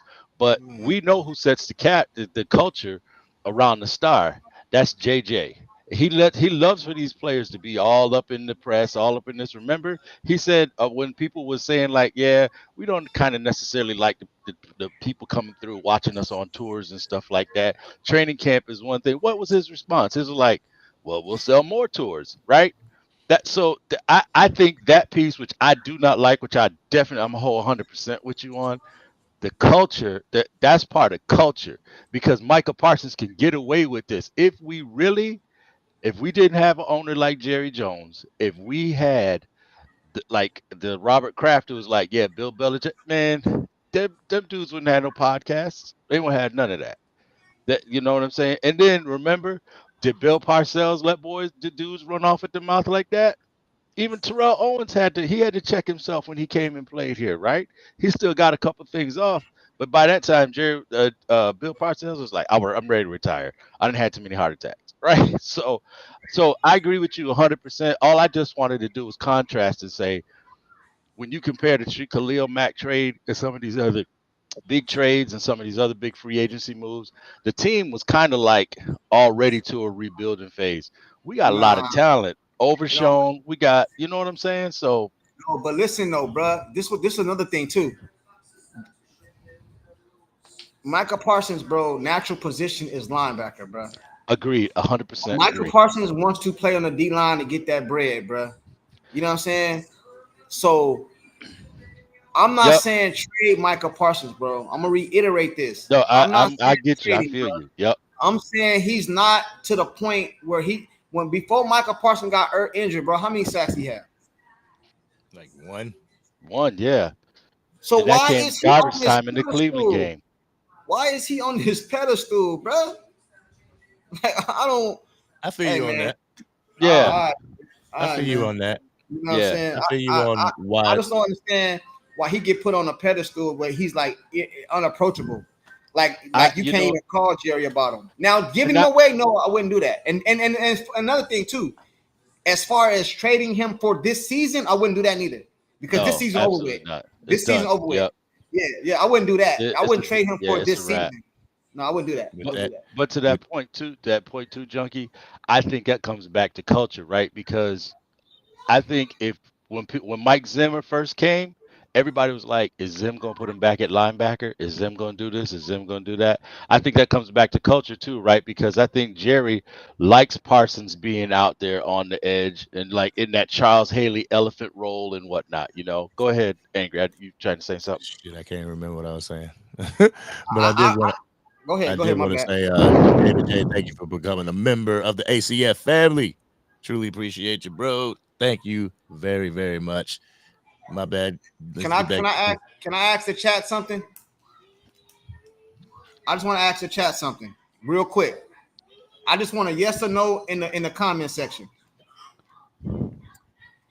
If they called and said we'll give you TJ Watt right now for Michael Parsons, or we'll give you Myles Garrett for Michael Parsons, like somebody said in the chat. Those are generational talents. I want to give credit. B Gamer, bro. TJ Watt. If y'all was saying this about TJ Watt, I would understand. Cleveland said they're not giving up Garrett. You know why? Because he wrecked shop. He's one of those players like Chris Jones. Like they wreck the whole offense. Like they win games. They just wreck the offense. I ain't never seen Michael Parsons wreck no offense. I seen him get sacks. I seen him get sacks. That's it. But I also seen Trent Williams. When the Trent Williams gets the 49ers dogging like he dogged everybody else. I ain't It's because seen he's this. not a D lineman. I ain't seen this elite talent that y'all keep talking about. Maybe I'm missing it. Is he a good player? Yes. Is he an elite player? Yes. But I haven't seen it on the field, bro. Let me ask y'all this. I want to answer. Michael Parsons get drafted to the Cleveland Browns, the Jacksonville Jaguars. He's not even this popular. I mean, He's you not, look bro. he's not because of the organization, because of the Right. name, because the Right. Dallas Cowboys, Myles Garrett, who is in Cleveland, who is, like you said, more of a dog than Micah Parsons, he's not known because he's in Cleveland. That has to do with the star power too. I think Garrett is known because he took that helmet and swung it, old boy. But I digress. No, Garrett is known because he wrecked games, bro. He's known because he wrecked I'm games. saying that goes with it. That's all. TJ Watt is known because he wrecked games. Give me a game Michael Parsons wrecked, bro. But I'll go back to you, and I'll at You least, ain't you ain't I'll at answering. You least, ain't answering. I really all have I, to go back and look Go ahead. because I know he was. all I I, know he no, was drafted. I'll go back and say is you comparing Miles Garrett, which is a true de facto defensive lineman, to a linebacker converted to playing defensive lineman. And TJ Watt, when he came out, the Pittsburgh Steelers play a 3-4 defense. So he plays a position, his rushing position is off the line, but he's a natural linebacker too. Cowboys, that they played some kind of hybrid 3-4 under Dan Quinn. And I think that's what kind of built the lore. But right, go back to that first season, right? Parsons was playing he's playing strong side or either weak side, and he was rushing the passer. That's how he got those big stats, right? But his natural position is linebacker. So that would be my only comparison to that. But Garrett Yeah, is a true dog defensive I lineman, can't. and I straight can't. up, I would trade him. Listen, bro. I can only judge you off what you play. I can't Yep. judge you what should have been, could have been. If I see you on the defensive line, I gotta compare you to other defensive linemen. You know what I'm saying? Like what I gotta compare you to other defensive linemen. I can't compare you to nothing else. I don't care what your position say on a piece of paper. If you on the defensive line, I gotta compare you to defensive linemen. And I ain't never seen Michael Parsons wreck no game, bro. Not one. Not one. I ain't never So seen it, bro. I seen TJ Watt wreck games, bro. Patrick Mahomes get all the credit for that Super Bowl last year, but we all know the truth. The defense wrecked that game, bro. Am I lying? and they reckon it this year. All right, then. Yeah. Yeah. The defense, Patrick Mahomes having a bad year, similar to Dak. But Patrick Yep. Mahomes has, and I'm not comparing Patrick Mahomes to Dak before y'all get in the chat and start comparing me. That's not what I'm saying. What I'm saying is he's having a terrible year, but his defense is over there wrecking shit. So Junkie, let me split the difference with you, right? let me split the difference with you on this, right? So you're right. I agree with you, right? Man, But how you know Jerry is not playing that angle, right? So Micah's about to be a $30 million or $50 million a year I wouldn't give it to him. defensive, but that's what I'm saying, right? But hold on, right? Because we seen how Jerry did this year in waiting to sign Dak, waiting to sign CD, right? So what if he's sitting up there playing all of these games and kind of to your point with, right? What have you done for me lately? He's like, yo, man, we put you on the line and you good for only about like 5 sacks a year off the line than when you was playing linebacker, right? So how do we know Jerry's not playing us that way? You know what I'm saying? He is a genius, right? So what if like Mike, we might get that wish and end up having to trade Micah or either franchising him and then trading him, right, and getting a boatload of picks. But Bro. to what you going down, I wouldn't Let be me. surprised if Jerry say, "Nah, bro, I'm not giving you that bread. You only had me 8 sacks off the line." Yeah, you know what? You know what though? You know what though? If Micah Parsons was the player that you and all these other people say he is, Dak Prescott would have got the league MVP last year. Because that's what happened to Lamar Jackson. His defense wrecked that San Francisco game. Don't tell me I'm lying. Am I lying, chat? Am I lying? But not Am I one lying? player though. But not one single No, player. no. But he's on the defense. He on the defense. He on the defense. Yeah, We all yeah. know that there was Dak Prescott, Lamar Jackson. The defense wrecked that game. I have never seen nobody's yet to tell me what game he wrecked. Okay, I'll give y'all one. I help y'all out. He wrecked the Carolina game last year. Okay, I'll give y'all. I help y'all out. Yeah, I but help that's y'all out. Carolina. He was the game sealer for the Seattle game as well. I help Yeah, y'all out. and I the help y'all out. Chargers game. I help y'all out. What game did he wreck, bruh? Listen, let me ask you a question. Do you guys know this? Everybody that played Dallas, this is what they what's it called? Their game plan is. We're gonna run at Micah. How many people you know gonna run at Garrett? Our game plan is to run at Watt. Because he's a defensive lineman. I They don't don't care, run at no, Garrett. bro. No. If Micah Parsons is on the defensive alignment, I have to compare him to defensive linemen, bro. I get you. I I get you. can't. You can't have it both ways. So again, answer my question: how many teams go into the game and say we're gonna run at Watt? We're gonna run over there. We're gonna intentionally run towards him because that's the game plan against Dallas. Am I lying so far? Just stop me if I'm lying. Am I lying? The game But they plan is to do. run. Okay, But so they, if the come on, to bro. keep Come on, to bro. no Come to on, bro. cool Watts pass Come on, rush, bro. they do run at him. Bruh, No, they bruh, do. bruh. No, they don't. This dude almost wrecked the game last week when we played against Pittsburgh a couple weeks ago. He almost wrecked the Yeah, game, bruh. but weren't they playing the Giants though, bro? And I'm talking about Pittsburgh. When Dallas played against Pittsburgh a couple weeks ago, this dude damn near wrecked the game. That game.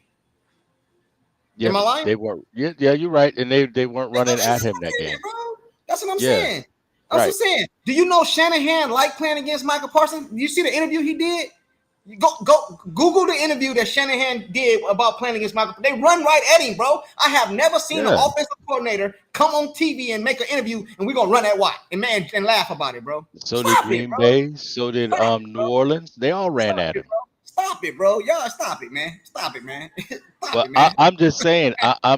But in my dissent about what you said, I'm actually agreeing with you in saying that. No, I'm serious. I'm actually agreeing with you in saying that he is out of his natural position, and so and he is not as effective as a defensive end. You saying that? You know, I'm saying for No, real. I'm not laughing at you. I'm laughing at You know, whatever you so said. you saying like, what have you done for me lately? And I'm saying he's out of position. So I'm actually agreeing with you that he is ineffective where he is, and that's justifies where you coming from, bro. That's why I'm saying I'm with you. Go ahead. All right, I think I'm done with this. I think I said what I had to say on this, bro. You good, man? We good though. No, I know it's all good, bro. But hey, just so you know, you lost, bro. You Oh lost, Lord, bro. have mercy. You I lost, bro. lost. Oh, I'm come just on messing. now. I'm just messing I with you, know. bro. You know, you're just messing with you. I'm just messing with you. I'm in here because this chat is live, bro. I like this.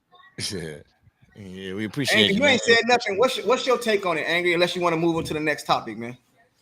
What's my take on it? I mean, anybody is susceptible to trade. Anybody except if they don't have it in their contract. As far as running at Micah to scheme Micah out the game. I mean, it's apples and oranges. I hear a lot of the argument from anti-Dak fans about Dak Prescott that I'm hearing in this Micah Parsons argument or this debate. And So I'm see, like, you didn't win. I won. No, I'm messing. I'm messing. that's why I'm over here smiling, because I'm hearing everything that I would hear from somebody that is pro getting rid of Dak Prescott or pro wanting to trade Dak Prescott. And like, damn, both of them aren't elite. Like I heard you say, Junkie, like Micah's not elite, neither is Dak. But we what have I'm saying, faith. We have faith in what Dak can do. And for some reason, I have crazy faith that we have not seen Micah Parsons ceiling. We haven't absolutely. we haven't seen where he can be used, like with a great defensive mind. He can be used. Yes.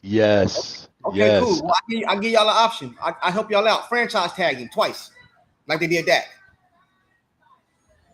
They franchise tag. I mean, they could. They franchise tag Dak, right? So franchise tag him, and let's see what he do. Let's see what he do next year. Franchise tag him. You ain't got to pay him, right? That's what they did Dak, right?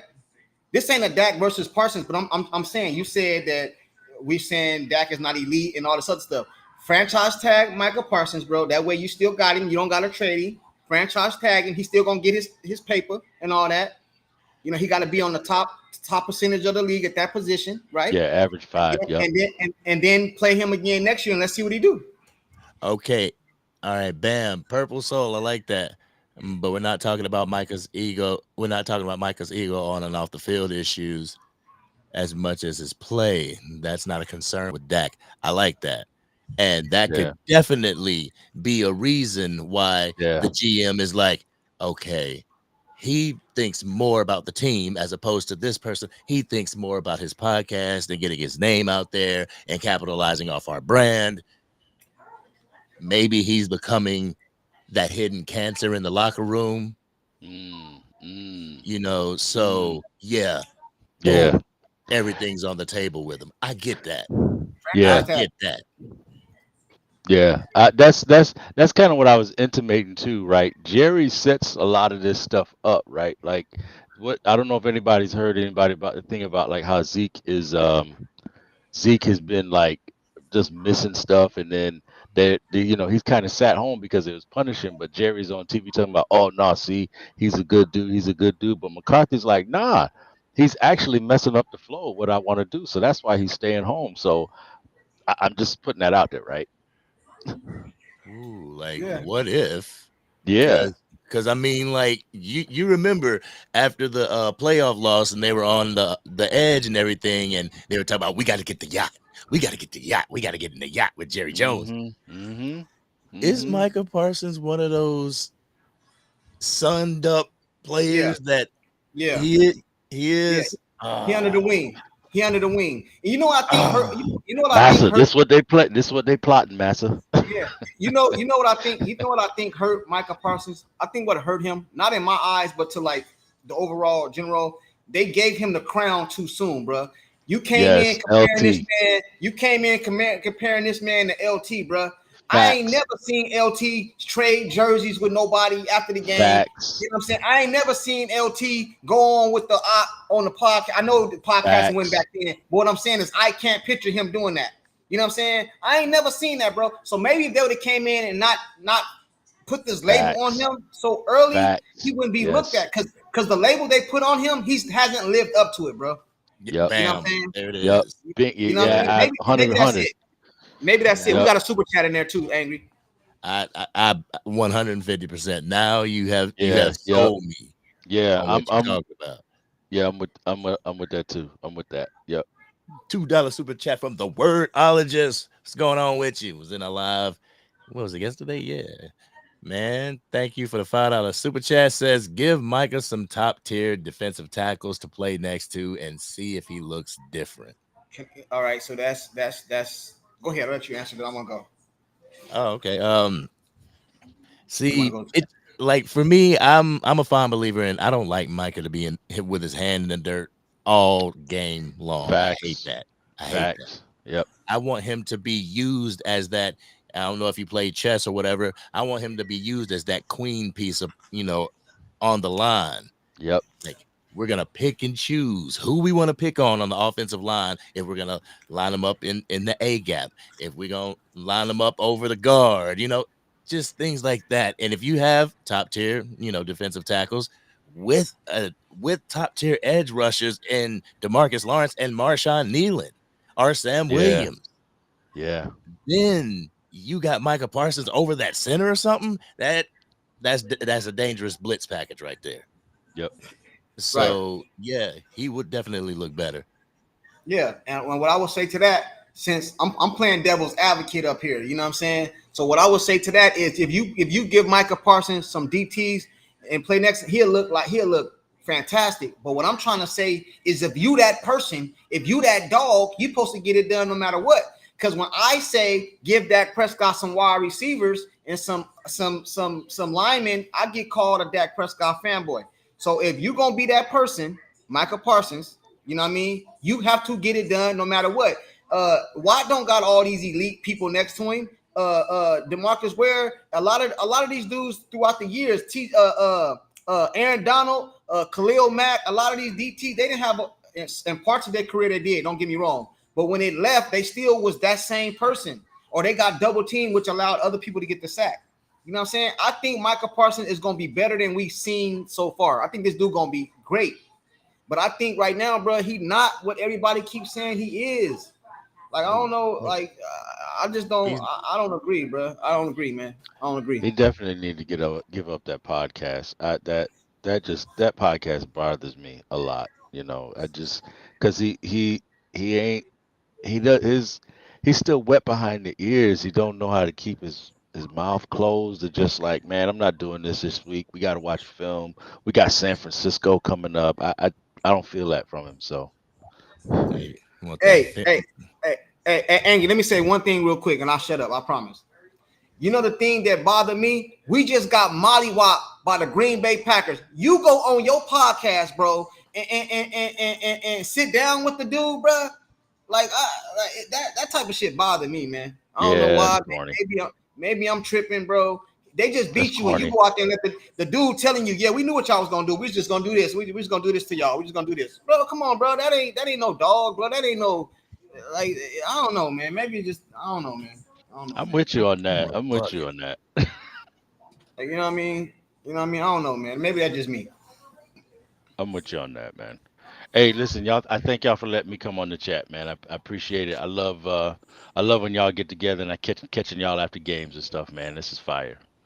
Thank you, man. Appreciate it. Being on, Tony. Thank you, man. Hey, good night, Nisi. Good night, Nisi. Nisi says she gotta go. She got a meeting. Good night, Nisi. All right, good night, Nisi. Have a good night. Tony, have a good night. I don't know if you want to remain on or whatever, but it's whatever. But Wordologist, thank you for the $5 super chat. Like, I agree with you. I believe Parsons could be a dog if put in the right circumstances. Just like, Dak Prescott can be a dog if put in the right circumstances. But I like the whole, and I hate this. I hate this because I'm an advocate for the tag Parsons. Yeah. If you're asking, because even CD Lamb, I believe he was second in yards or second in touchdowns last year. And he even bowed out. I don't have to be the highest paid wide receiver, but I'm the second. Just like his touchdowns and his stats would suggest. I hate to throw the franchise tag on Parsons, but in a realistic situation, it's like, what do you do? He said, somebody said, where is it at? It was a good comment. I need to find that. Hold on. Right here, Purple Soul. I think if Micah matures and humbles himself a bit, he has the potential in the world because he's very talented. I agree with that 100%. I agree with that 100%. Because some athletes don't even reach their highest potential because of the bullshit they get caught up in. You know what I'm saying? They never make it, man, because they get caught up in some foolishness. They head get too big. You know what I mean? and they don't allow themselves to get all the way there. You know what I'm saying? Right. For real, man. I think Johnny Manziel would have been an okay quarterback. He got too big, his head got too big, and there you go. Ain't here no more. You know what I'm saying? Ain't here no more. What's the other dude? Baker Mayfield. You know what I'm saying? Remember, he was telling the coach and grabbing this shit, doing all this stuff. Got all the commercials over there. Got too big. Got traded. Had to humble himself. Now look at him. He's an okay quarterback. You know what I'm saying? Michael Parsons needs to be humbled, man. I think humbling him will bring out the elite, and bringing a coach over here that has the cliche to tell Michael to shut the F up. I'm talking about that type. You know how certain coaches have a certain type of cliche. A coach over here that can tell Michael Parsons to shut the F up, bro, will help him out a lot, bro. I'm telling you, man. I mean, definitely, genius of a coach, a defensive-minded coach, whether it's the head coach or the defensive coordinator. If you put Micah under his wing and put him under a scheme that works for him, that's tailor-made for him, he's going to succeed all the time. Yeah. And I believe that's why he succeeded in Dan Quinn's formation and Dan Quinn's defense when he was here, because it was tailor-made for him. Yeah, but bro, maybe I just come from listen, man. I apologize, chat, because maybe this is on a different level for me, because I was just raised a different way, bro. Maybe I'm looking at it from a different standpoint, bro. I just feel like Michael Parsons, bro, is disrespectful, bro. I feel like he said on his podcast, bro, and gave all this praise to Dan Quinn when you got a new head defensive coordinator in Zimmer, bro. I'm not saying you're supposed to lie or nothing like that, man. But come on, bro. Certain things you just don't do, bro. You know what I mean? Like, you just don't do, man. Like, certain things, bro. He said on his podcast, bro, and talked about Dan Quinn, how he got the most out of his players. That's like slapping your own head coach and your own defensive coordinator in the face. I don't know. Maybe it's just me, man. Maybe it's just me, man. You know, Micah is spoiled. I agree. That's what I agree. Spoiled.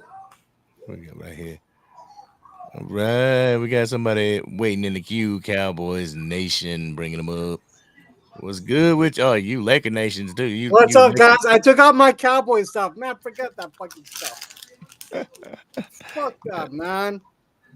Mike McCarthy needs to go, dog. Get rid of all the players. Mike McCarthy, what's it called? Parsons. Big mouth. Yeah. I mean, there's some things that he could definitely slow down on, pay more attention to football. Yeah. But in his head, he's doing the right thing. Also, man. What's up? Trevon Diggs also. Oh, yeah, him too. Are we being so hard on this man after coming from an ACL injury? They gotta go, bro.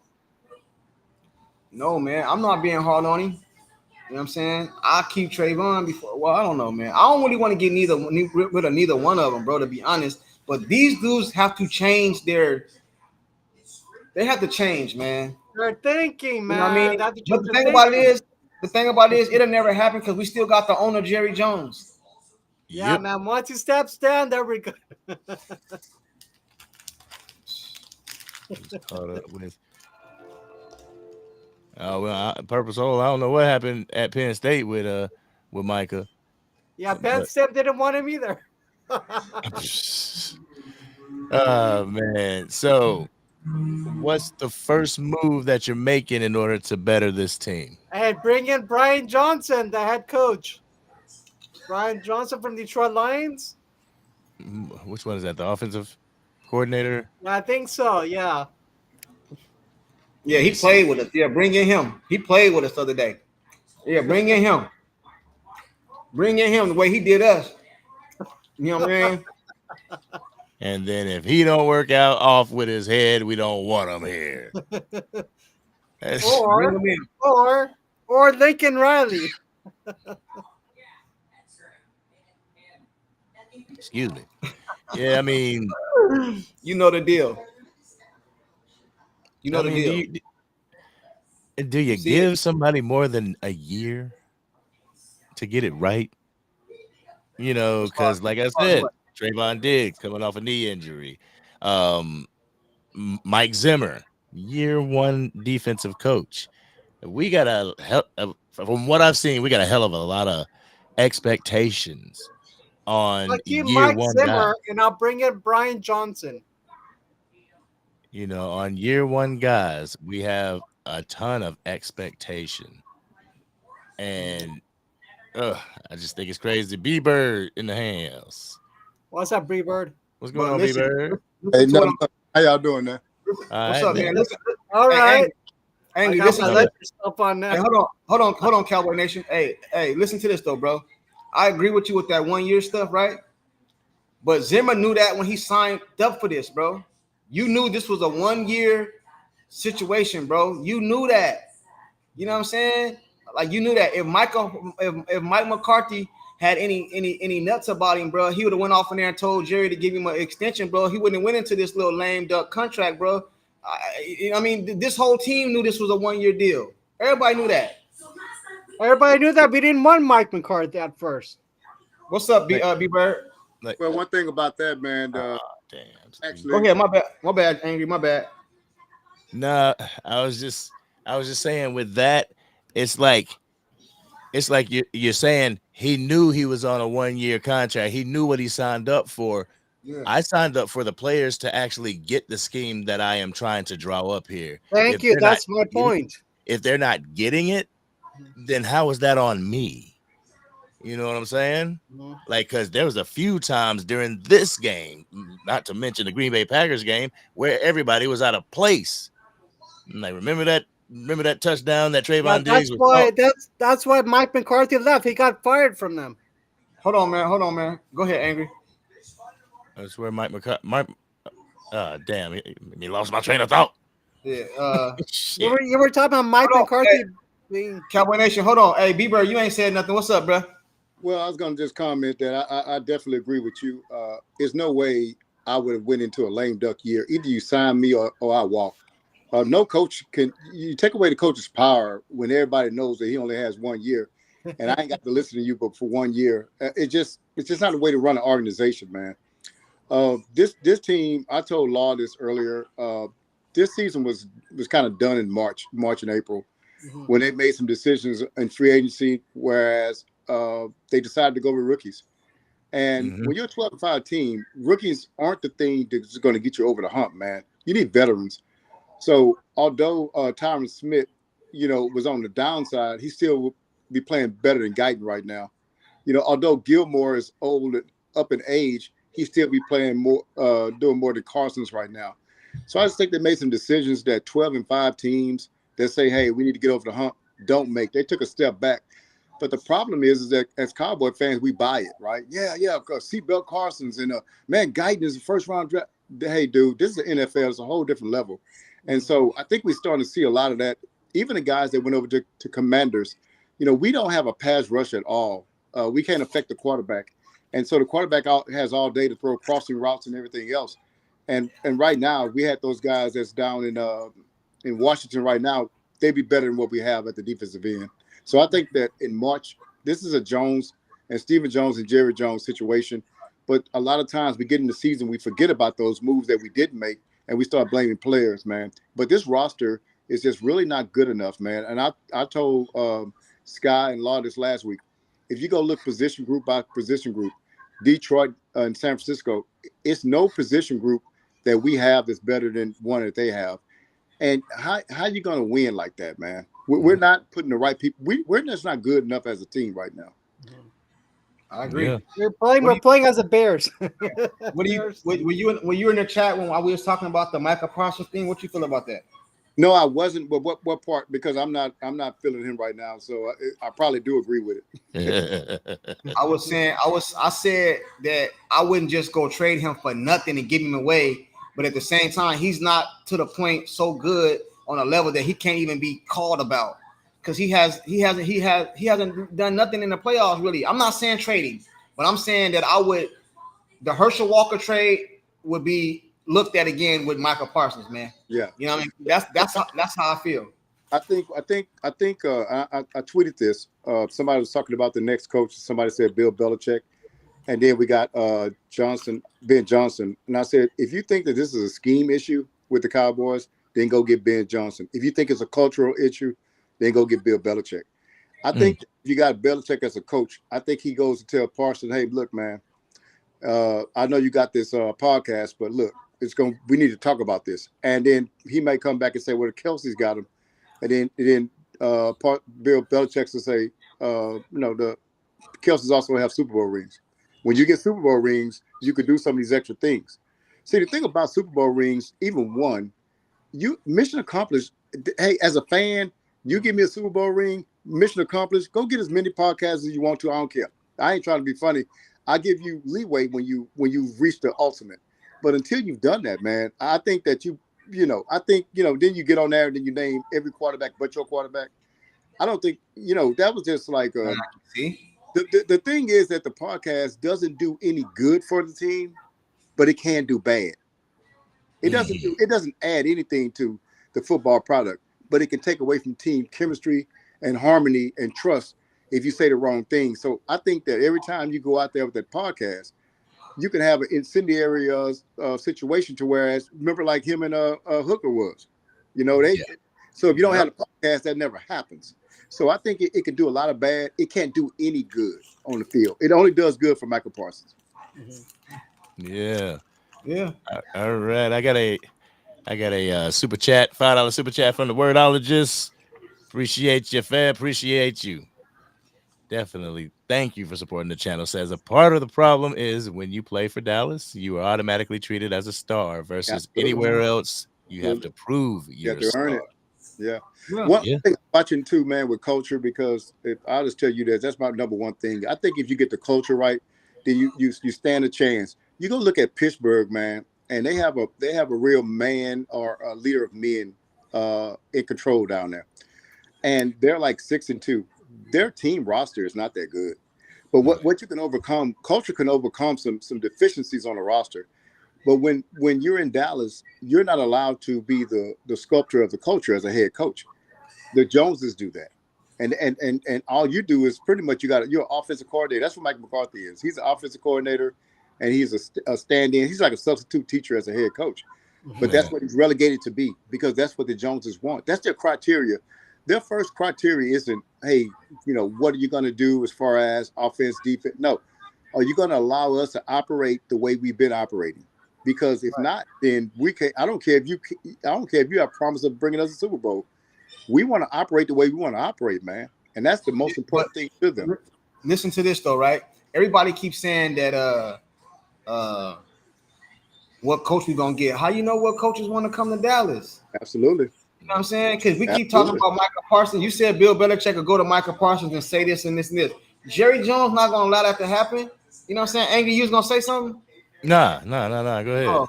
Jerry Jones wouldn't allow Bill Belichick to come in here and tell Michael Parsons because that podcast brings ratings. You think Jerry Jones is mad at the stuff that just happened? You think he mad? No, it brings ratings. You know what I'm saying? I seen Stephen A. Smith say that Jerry Jones told him way before they signed Dak Prescott. He was already signed. We're gonna wait till the game day to announce it. These are the things he does, bro. You know what I mean? It's the culture and scheme of the team that's got it messed up. It's both. Yeah. It's both. You can change the scheme, but the culture will never change because the culture is ran by the owner, which comes down. You know what I'm saying? And you know what I mean? It's not gonna change, bro. That's why you look at Micah and you say, well, Micah's making the most of his visibility being a Dallas Cowboys, being an all-star player, and getting a deal with Bleacher Report. Well, what it is attitude reflects leadership.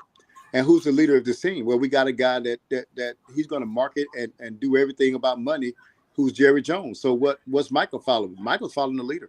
He's following Jerry. Because Jerry ain't all about football, man. He's about, generating revenue. Well, what's Micah doing? I'm generating revenue, man. I'm doing like my boss, like my leader's doing. So I'm all right with that. If my leader's all right with that, I'm following him, I'm mimicking him, then who's going to say whatever about it? Now, I said Belichick because Belichick is the biggest culture guy I've seen in a long time. If he can't come in here and change things, dude, we're in trouble. Because I think he's the only one. Go ahead, Angry. He's not going to be allowed to, though. Go ahead, I Angry. understand what you're saying, but I'm saying if he don't do it, who can? Who will be allowed to?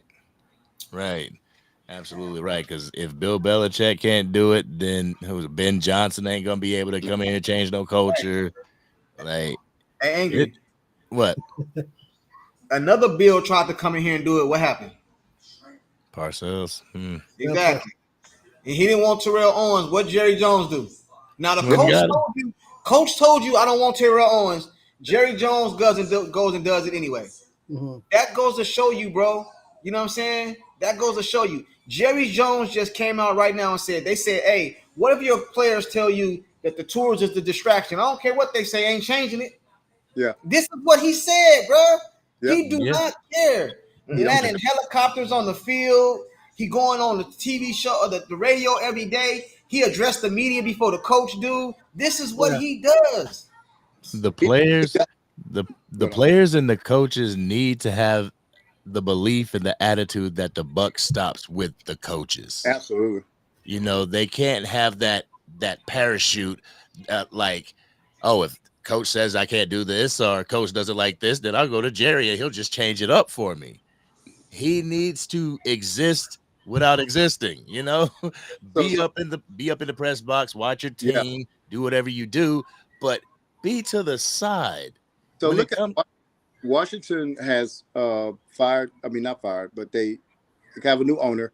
Let's go back to Snyder. Snyder was there, and he had a toxic front office, man. He had a lot of stuff going on up there, a lot of investigations and all that kind of stuff. It was just a lot of turmoil up at the top. They get rid of Snyder. They get a new president, a new general manager, a new head coach, and a new quarterback. And look what they're doing. The whole energy around that franchise has changed, man. And you got to remember that, and I think I told y'all this on the show before, is that in the last 28 years, only two teams haven't made the NFC Championship game. That's Washington and Dallas, the two most toxic front offices in NFC. And if you don't think front office matter, just look at that. So the two most toxic has never been to the NFC Championship game, and Dallas has had 15 years of Pro Bowl quarterbacking, man. So that should be half the solution to the problem. You got the quarterback fixed. They can't even get there with Pro Bowl quarterbacking. It's crazy, man. And I want more people to look at, man, what's happening, man, because we want to point at Dak sucks, Parsons sucks. That, you know, some of those things could be true. But until we get this front office fixed, and I'm talking about to whereas a head coach could come in here and be the go-to end-all thing, it's going to be problems all the way, man. And I know that sounds dire because it's not going to happen, but we got to get somebody to come in here and change this culture, man. I don't know how we're going to do it, but until this culture's changed, man, we're going to get the same results. Mm-hmm. Hey, one last thing, Angry. Hey, B-Gang, what is it, B-Bird? I can't see it. B-Bird. Yeah. You don't know nothing about the Cowboys, bro. You don't know nothing about the organization. You don't know nothing. The only thing you know is what I'm getting ready to tell you. Yeah. The owner of this team fired the head coach after winning 2 Super Bowls, bro. Absolutely. So you don't know the history. You would say that's crazy. That's you crazy. would say, what he do? Sleep with his wife? What he do? Like, hey, this what he do? Bro, that's our owner, bro. Yeah. That's absolutely right, man. Man, what you say, bro? I tell people that all the time. I say this out loud, that, you know, an owner fired a 2-time defending Super Bowl champ. Like what? Think about that today. If somebody, hey man, we had to fire Andy Reid. Are you? What did he do? He's smoking. What? He had an underage girl, or what happened? Nah, man. He just kind of said some words. Dude, he probably told you right. Yeah. Yeah. Stay in the owner's box where you're supposed to be at. But I really think with the Cowboys, man, is that you don't have a separation of general manager and owner. You have a natural thing that goes between the general manager and the owner, where it's give and take on play. Like, you know, the GM has to convince the owner that, hey, we need to sign this player. But when they're the same person, who convinces the owner if the GM not going to do it?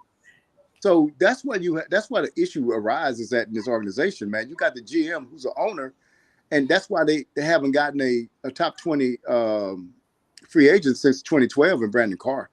I want to keep saying that to people. Since 2012, we have not gotten a top 20 free agent since Brandon Carr in 2012. That's crazy, man. And you know, the thing about that, what that does is you say, well, we draft well, we draft okay. But the thing about it is it makes you have to be perfect in the draft. But where other GMs come in at, they say, okay, man, that second round pick we got a cornerback, he ain't working out. So you know what they do? They go to free agency and get that. They acknowledge their mistakes and say, hey, I got to fix this. Well, why do they do that? Because their ownership isn't going to get them about 5 years to turn this thing around. They ain't got time to be sitting there talking about, well, we hope Mozzie paying out. We're just going to put him out there. He ain't shown no promise last year. No other GM does that because they have a definite date, a definite time that they have to get this thing turned around. Mm-hmm. The Joneses have time arrogance to whereas they got all day, man. Look, we can put Mozzie out there. We can just put these Tyler Gottens, let them learn and all that kind of stuff. Why? Well, if we go 3-14 or 14-3, we're going to be here next year anyway. Yeah. That's why they have no pressure on them to do anything, man. He can't fire himself. Go ahead, Angry. He can't fire himself. No. I'm just over here looking at these. All right. Let me say this then. I thought you had something. No. The thing about it is like this, B-Bird. GMing is a year-long job. Yeah. It's an all year long job. It ain't no breaks. You might go on a little couple week vacation with your family, you know, but it's a year-round job. Jerry Jones, our GM, his job consists of the football season. When the football season is over with, his GMing is over with. Yeah. Now the owner, Jerry Jones, is worried about getting the Mike Tyson fight in the stadium, getting the soccer field, getting who can I put? Let's put some soccer field over here. Let's get some concerts, some boxing matches. You know what I'm saying? When the Howie Rosemans of the world, you know what I'm saying? Yeah. They is all year round scouting. Soon as the season over with, they back. Oh, we got this dude in the draft. We got this dude. They all around. That's the problem, bro. And no matter what the GM does, he's never going to do something that's a fireable offense. If Jerry Jones, the owner, had Jerry Jones, the GM, he would have been fired a long time ago. If that was a different person, he would have been fired. But the thing about it is, anywhere the owner Jerry goes, the GM is there with him. So you can't be on your job. You can't be on your job if you're at an owners meeting in Arizona. You're not at your job. If you're trying to get a mixed martial arts fight, you're trying to secure that. You're not on your GM job. So you can't. You're not two people. So you're absolutely right about that, man. I think that's where we are, man. It's just it's a him problem, and I really want people to continue. We got to be unified on that, man. This. I'm not saying that Jerry, he'll never give that up, but you can embarrass him into doing things. He's been embarrassed into doing things before. But if we have a mediocre season, he'll be like, man, a couple of injuries here and injuries there. I don't want that, man. We need major change. Yeah, because all he gonna say is we was injured. Go ahead, Angry. All he gonna say is we was injured. And Marlon Brando says Dak was the worst signing in Dallas Cowboy history, and it's not even close. Yep, that's true. Okay. All right, Cowboys Nation, why is that true? He throws in traffic. He doesn't know what he's doing. He's asking what the GM is telling him to do. Basically, he's pretty much the company man. That's the issue I have with him, to be honest with you, because he is a company man, and that's the only issue I have. But the thing about the quarterback position, I think a lot is put on it. They have the most high-profile position, but you got to realize that, he's not Mahomes, but they give Mahomes a lot more help than they give Dak. And so I think really, man, so let me ask y'all a question. This is one thing I want to pose, and I want y'all to kind of see. I want to walk this out. Why do players get agents? To get them the best possible contract that they can. Yeah, but that's number one. Can I tell you the second thing that I heard? Because go ahead. I can answer why they get agents, though. Yeah, you gonna. They get agents because they won't get told the bad stuff about them. It goes to the agent and not them. Absolutely. So when the agent is the go-between. So if you go to Dak Prescott and say, "Oh, you threw all these interceptions," that's gonna mess up the negotiation. Absolutely. But the agent, Jerry Jones, can tell the agent, "Well, Dak threw all these interceptions." It's the go-between. Yeah, That's why they do it. absolutely. And so here's the deal. And why the GM is separate from the owner, it's not the GM's money, it's the owner's money. So now the owner, the GM is not emotionally invested in this thing, right? So what I'm trying to say is, in a normal organization, you'll have Dak Prescott's agent, and then you'll have a GM. Now, those two people that's negotiating, it's not really their money. But the thing is, I think Jerry takes it personal, man. I really do. I think he takes negotiations personal, but theoretically, he shouldn't be in there. Because that's why he's like, well, we got to do Dak. We signed Dak for 60 million. Have you ever heard of another GM stating a player's money? He's the only one that does that. And so what he does is, we got to do more. We paid him all this money. You know what? You're in your feelings about that. You're in your feelings because you lost the contract negotiation. But you never should have been. You never should have been in the room anyway. But you, the GM and the owner, it's your money. And so since it's your money, you taking it personal. I've heard him say things. You know, you got to remember, Jalen Smith. He signed him because Dak was holding out. Not Dak, but I think it was Dak, or it was I think it was Dak Prescott. And he signed him like, we're gonna sign him. That's emotional, man. You never should have signed that dude. That dude had one good year. And so a lot of times he make emotional decisions. Hey, guess what? Trey Lance was an emotional decision. I'm going to get leverage against Dak Prescott. If he comes in and play well, man, we'll just go with him. You got mad about the negotiations and you went and signed him. Why do I know it was emotional? Because you couldn't contact anybody. You didn't tell your head coach. You didn't tell the head of scouting. You didn't tell anybody. You had made that deal on your own. And now that's the running back, the 4th round draft pick that we could have got. Braylon Allen could have been our running back this year, but you gave it away. And now now you're forced to sign Trey Lance at $5 million a year, which is only $3 million more than the best running back in the league this year. I think you summed it up, bro. I think, hey, man. I think you know what I mean. And I add something to that. The people that say Dak Prescott and talk about his money all the time, what they fail to tell you is how much Dak Prescott was getting paid his rookie year and his second year when he was going to the playoffs and losing to Aaron Rodgers and going on winning streaks. They won't tell you how much he was getting paid because that's around the time when Jared Goff and Carson Wentz was getting their contracts. Dak couldn't get his, but he went in all these games. Yeah. So if he ain't worked it now, which I don't like to get into that work stuff, well, you paying me for what I did do then. You paying me for what I did, and you didn't pay me back then. Yeah. That's how I look at it, bro. But I also think you look at Allen in Buffalo. So I think he's a better quarterback than Dak. But I'll tell you this: they gave him more help. I mean, Kansas City is a 2-time defending world championship, and they're making moves. Right. But then Dak ain't making moves. I mean, you're not making moves to help out Dak Prescott. And I'm not that big of a Dak Prescott fan. But what I look at is, I think that you could put too much on a quarterback. They don't even put too much on Mahomes, man. Mahomes got one of the best, if not the top 2 defenses in the league. When last time Dak had a defense that he could say, man, you know what? I can have a bad game or a subpar game and win. No, you have to. Only way the Cowboys, their formula to win is Dak having a great game. That don't happen every time, man. You gotta look at the wide receiver. Look at the wide receiver crew that they have. Do you think that wide receiver core is as good as it's probably what? Probably one bottom third of the league wide receiver core. To be honest with you. But people will tell you like they can compete with the best. Like they're top notch players. Yeah. All right, guys. Talk to you guys later. All right, man. Have a good one. Hey, Angry, this is another thing they say too in my chat. This is what they say. They say, well, if Dak Prescott would have took less money, they had money to pay other players. They got money now he ain't using.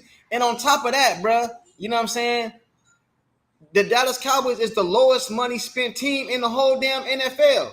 You knew you was gonna sign Dak Prescott and CeeDee Lamb. You could have signed them a long time ago to get more money. This is Jerry Jones' fault. And I don't care what nobody say. Yeah. And I'm a Dallas Cowboy fan, and I'll keep on saying this. This ain't about Dak Prescott. This is about the NFL players. If I go out there and put my body on the line, I can take a hit and not walk no more. Can't no fan sitting on his couch tell me how much I'm worth, bro. You know what I'm saying? I seen players carted off the field. What if Tua took less money talking about a Super Bowl and now he was out there just cringed up not too long ago, bro? No, man. These dudes should get all their money. That's what the market say. Get all your money, bro. It's up to the GM to worry about that. It's up to them to figure that out. You know what I'm saying? It's up to them, bro. Like Suppose you had an organization that was aggressive and was trying to win Super Bowls and go and get players, and then they come in and say, "Hey, man, look, man, we need a couple of $1 million less." Or what? I can see that, but here's the deal: the Cowboys are not going to spend that money on players. So all you're doing is saving Jerry money. So they have not spent 2012, man, when they got free agents. They have not spent the money on anybody. So why should I take less when you're not going to spend the money on to get the team better? You're not. I don't think at the end I'm just going to have less money. Yeah, you're not. And I don't understand. I don't give a damn what nobody say. They say, what's the cap? Let me tell you something. I don't believe none of that shit. I don't believe millionaires should give billionaires pay cuts. I don't give a damn. I don't want to hear nothing about no cap. I don't want to hear nothing about none of that, bro. See, people look at these players like millions and millions of dollars. That's what they look at. Okay, let's just take a man working at FedEx, Amazon. You work at Amazon. Amazon pay you $25 an hour. Your manager come in there and say, you know what, bro? We got this trophy we trying to win for all the Amazons in our city. We don't got enough employees. We're going to take $10 from you so we can hire 2 other people. You're not going to go for that. No. You know what I'm saying? But you want these dudes to go. That ain't my job, Amazon. You need to figure that out. You might need to hire some temps or some more people. You know what I'm saying? Like, no, bro. You talked about Howie Roseman earlier, which I think he does a great job. And the reason why I say that is because he swings the bat. He tries, right? I think the coaches what holds those guys up. But the thing about it is, what I've noticed in the offseason was that A.J. Brown, Smith, Deontay Smith, I forgot his name. The other wide receiver, and Hurts, Devontae Smith. Thank you. And Hurts, they only count $33 million against the cap this year because of the structure of their contract. Because what they do is they put void years in it and they put some of that money on void years. Now they pay them their money, but it's spread out more, so the hit isn't that big. Well, why do they do that? So they can get players in the now. The Dallas, I looked at Dak and CD contracts. They're pretty much money for money, and I said they're not even pushing the money down the ways to whereas you can spread it out and make their cap hit smaller so you can go get other players. So I don't even know what their end game is, because that's why Roseman does that, right? That's why they get all these players, because we'll give you a signing bonus, but we're going to spread it out over these 8 years or whatever, but it's really a 4-year contract. But the Cowboys don't do that. And I don't understand that, man, because it doesn't help you formulate your team. Because if I can get Dak to only count $17 million against the cap, like Hurts is only counting, I think, $13 million against the cap this year. That's crazy, man.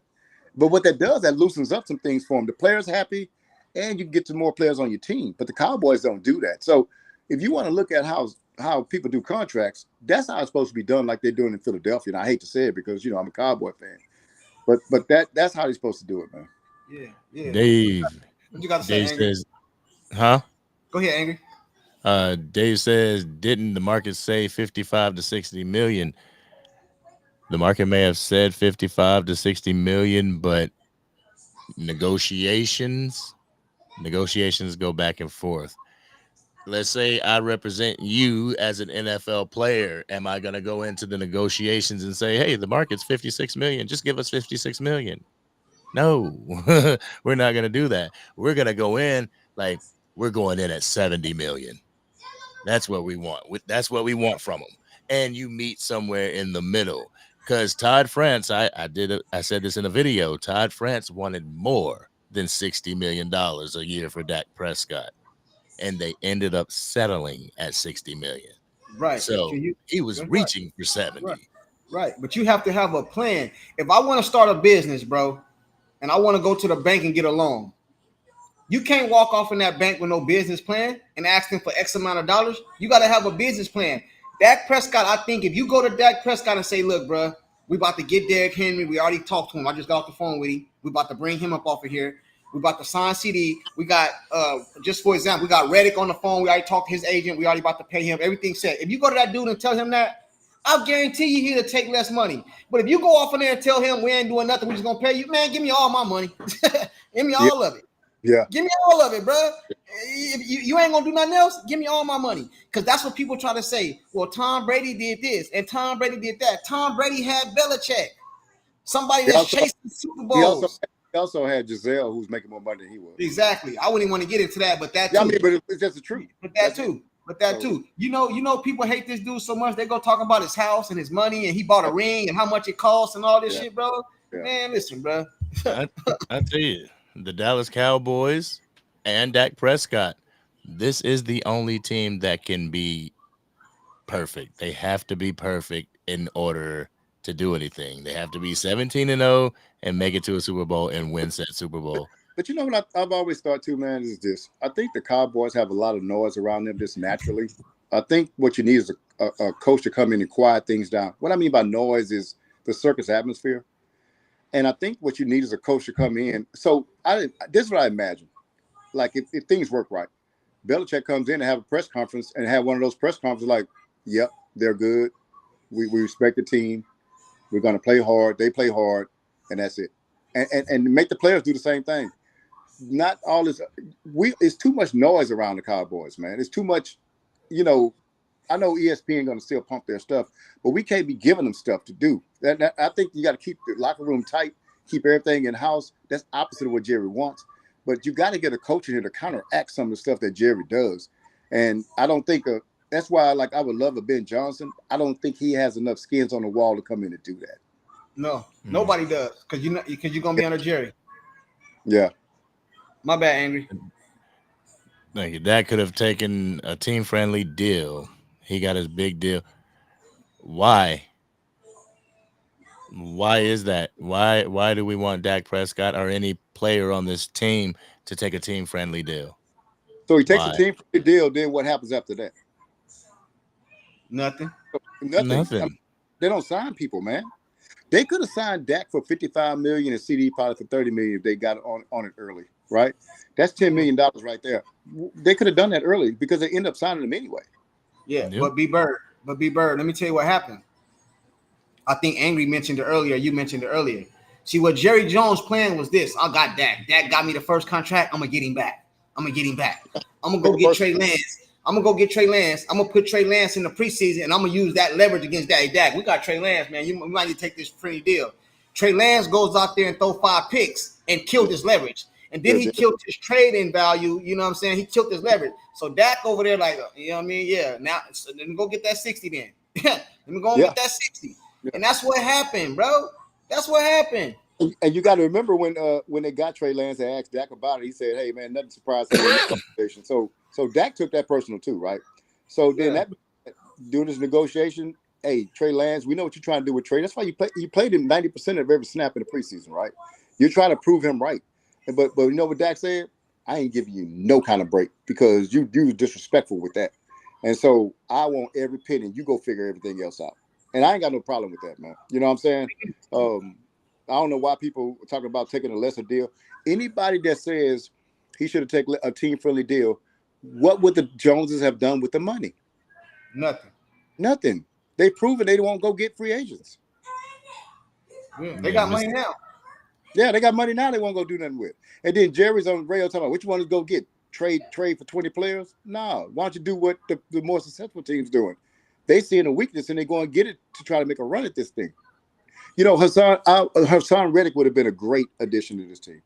And I don't, I'm saying just from a thing that we need pass rushing, man. So then you go get him and maybe you get some generation pass rushing these last couple of 3 games. But then when you get your other pass rusher back, now you got bookends. That's how you do stuff, man. Yeah, but they think about saving money, man. They don't want to spend the money. I seen Lou was on here. Lou's take was on here the other day, and he said the same thing that Michelle just said. A couple years ago, they had $90 million and didn't do nothing with it. I heard. Remember the other day, Angry was on here. Lou said that a couple years ago, the Dallas Cowboys had $90 million available, and they didn't do nothing with it. So if I'm Dak Prescott, why would I take less money, bro? See, we look at this as entertainment. Oh, that's our team. I'm a diehard Dallas Cowboy fan. These players look at it as this is my job. This is a business. For real. That's like going in and bartering and trading at the grocery store. Oh, I don't think this bread is worth this much. Here, I'll give you less for it. Like, no, it is what it is. The market has dictated what this bread costs.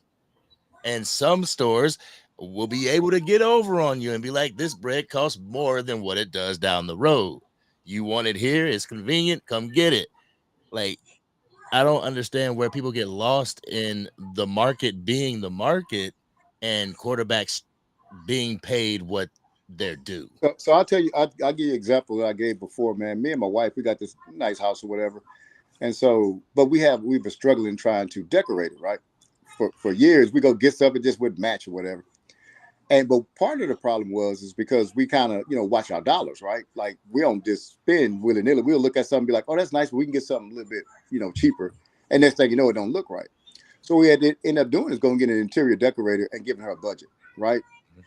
Because we had to be detached from the money because the money was making us not be as creative as we were because we were too attached to it. That's why you go get a general manager. You see what I'm saying? Because he's not connected to the money. Only thing that decorator wants to do is make our house beautiful. They weren't caring about the money. I want to make your house beautiful. And that's all they cared about. They wasn't like, that costs too much. It ain't their money. You know what? That interior decorator has a cap. Yeah. That you gave them. This is my budget. You said budget, but cap, budget, same shit. Yeah. Hey, this is my cap. You got $1,000, $500, whatever your cap was. This is your cap. Make it look as best, nice as possible with this amount of money. So the interior decorator got this so she know or he know how to put it together. You know what I'm saying? Yeah. That's the same thing, bro. That's the same thing with a GM, bro. You came and told us one time, say, hey, look, I know we got this budget, but if you give us a couple of 3,000 more, we could do more. And you say, hey, go and do it. And that's what it was because it was like, hey, if I'm there making the decisions, I'm not going to do it. All I want is to be beautiful. You know what I'm saying? And so that's what they did. And they came in and made it beautiful. And what it was, that's the same thing like a GM comes to the owner and be like, hey, I need this player to make this team get us over the hump, the Super Bowl. And I'm not going to, hey, if the owner's trying to win the Super Bowl, you say, hey, what is it going to cost us? It's going to cost us this much. Let's do it. That's why the GM and the owner can't be the same person, man. And you probably save money. If you and your wife would have done that from the beginning, you'd have saved money. Because now you don't want to spend all that money on that other bullshit that you got that wasn't eyeing up. When you'd have done that the first time, you'd have saved money. Me and my wife said this. We said, what we should have did when we in second thought. When we moved in the house, if we were smart and we knew what we knew now, then we'd have got the interior decorator to come from Jump Street and saved a whole bunch of money instead of rebuying stuff. I'm already knowing. Yep. I'm already knowing. But angry. Yeah. I gotta get ready to get out of here. So let's get ready to close this up. But I want to close this up. What do we do now?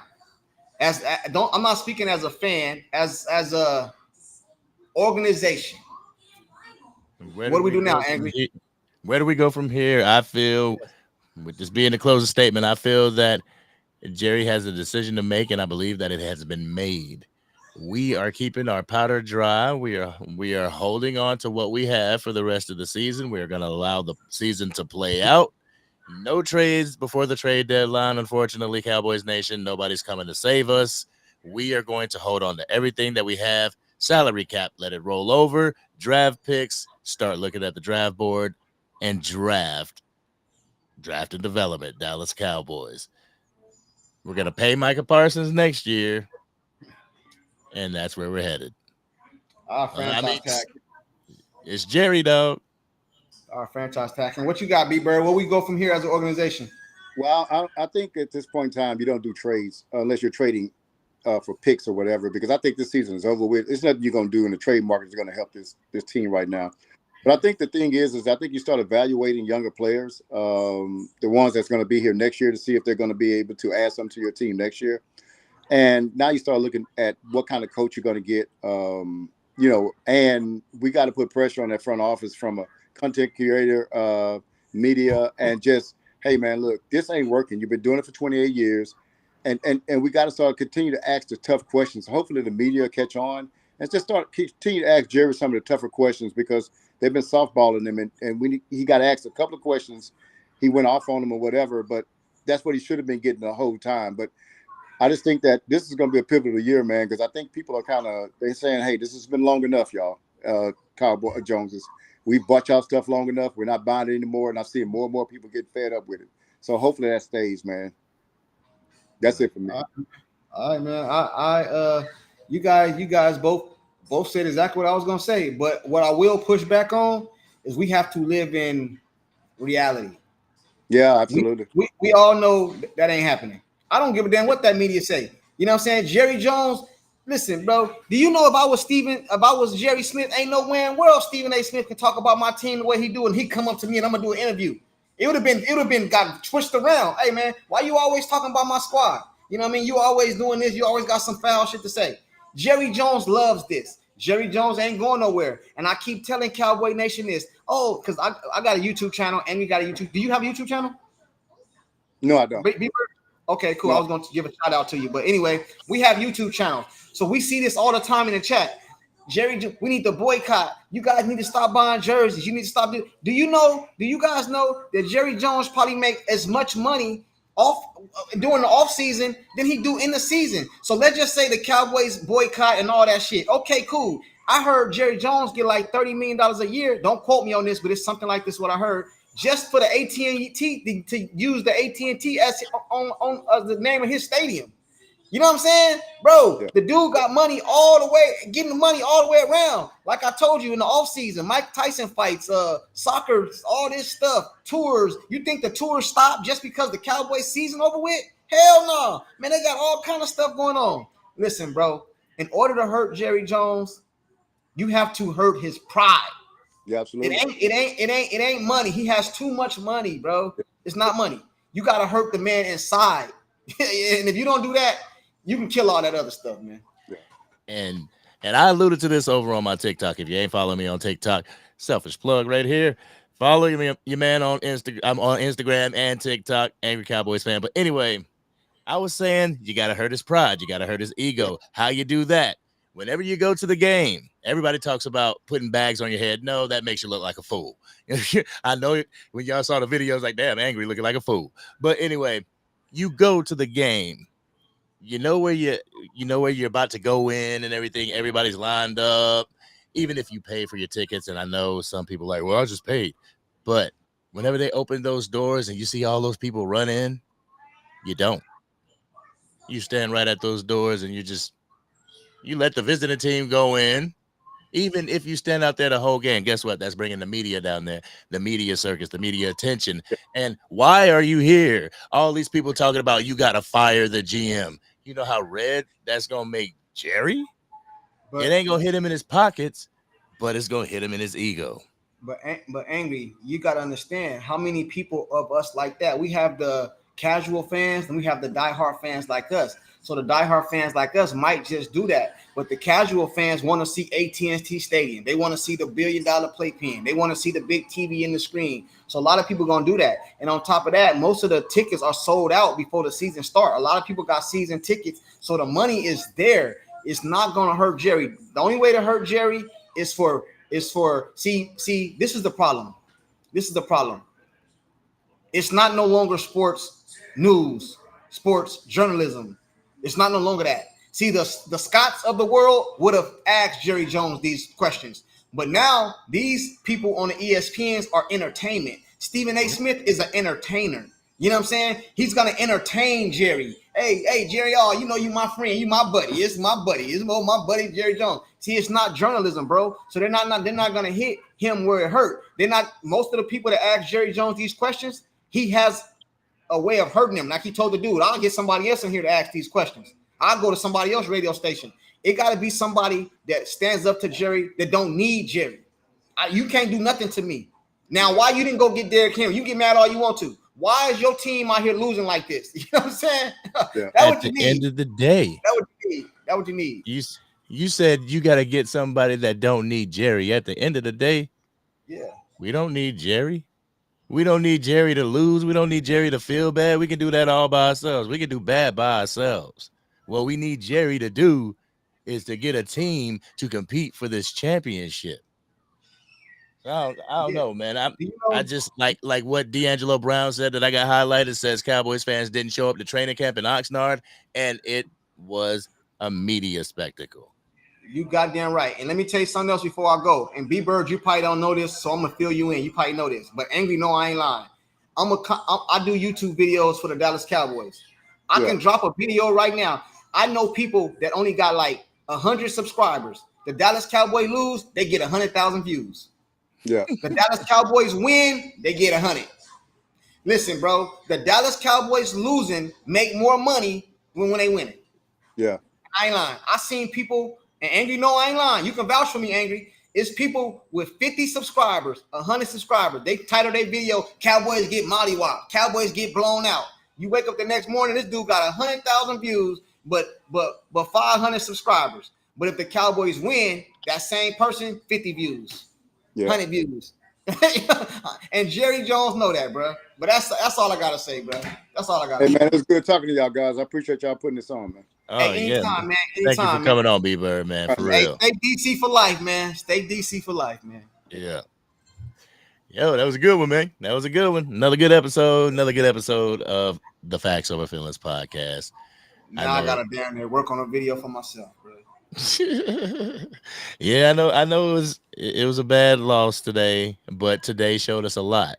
Today showed us the fact that Dak is willing to run. Dak is willing to put his legs and his health on the line in order to better this team. It showed us that Rico Dowdle can tote the ball. So you take all the negatives and everything, you learn from them, but you also take the positives and learn from those as well, man. I do think there was some positive in this game. Well, appreciate us, all the people watching, man. I'm sorry we couldn't get the dub, but maybe better luck next season, man. We gotta, I don't even know what to say, bro. Frustration kicked in, man. I feel you. It is what it is, y'all. But y'all know y'all can catch us on. You can catch Sports Junkie on Sports Junkie's YouTube channel, on his TikTok, his X account. You can check me, the Angry Cowboys fan, on TikTok, X, over on YouTube, where we just spitting nothing but that classic Cowboy content. But y'all have a safe and beautiful rest of your Sunday. Try not to let this Dallas Cowboys loss get to you and ruin your week. All right, Peace, y'all. man. It's a wrap. We out. We gotta give facts over feeling. Angry Cowboys fan and sports junkie straight chillin'. If you want that raw and uncut with them Cowboys facts, put your comment in the chat, cause we'll talk back. Leave the hating at the door and just chill with the vibe. And if you with it, hit the like button and subscribe. If facts over feeling, this is how it's designed. So buckle up, everybody.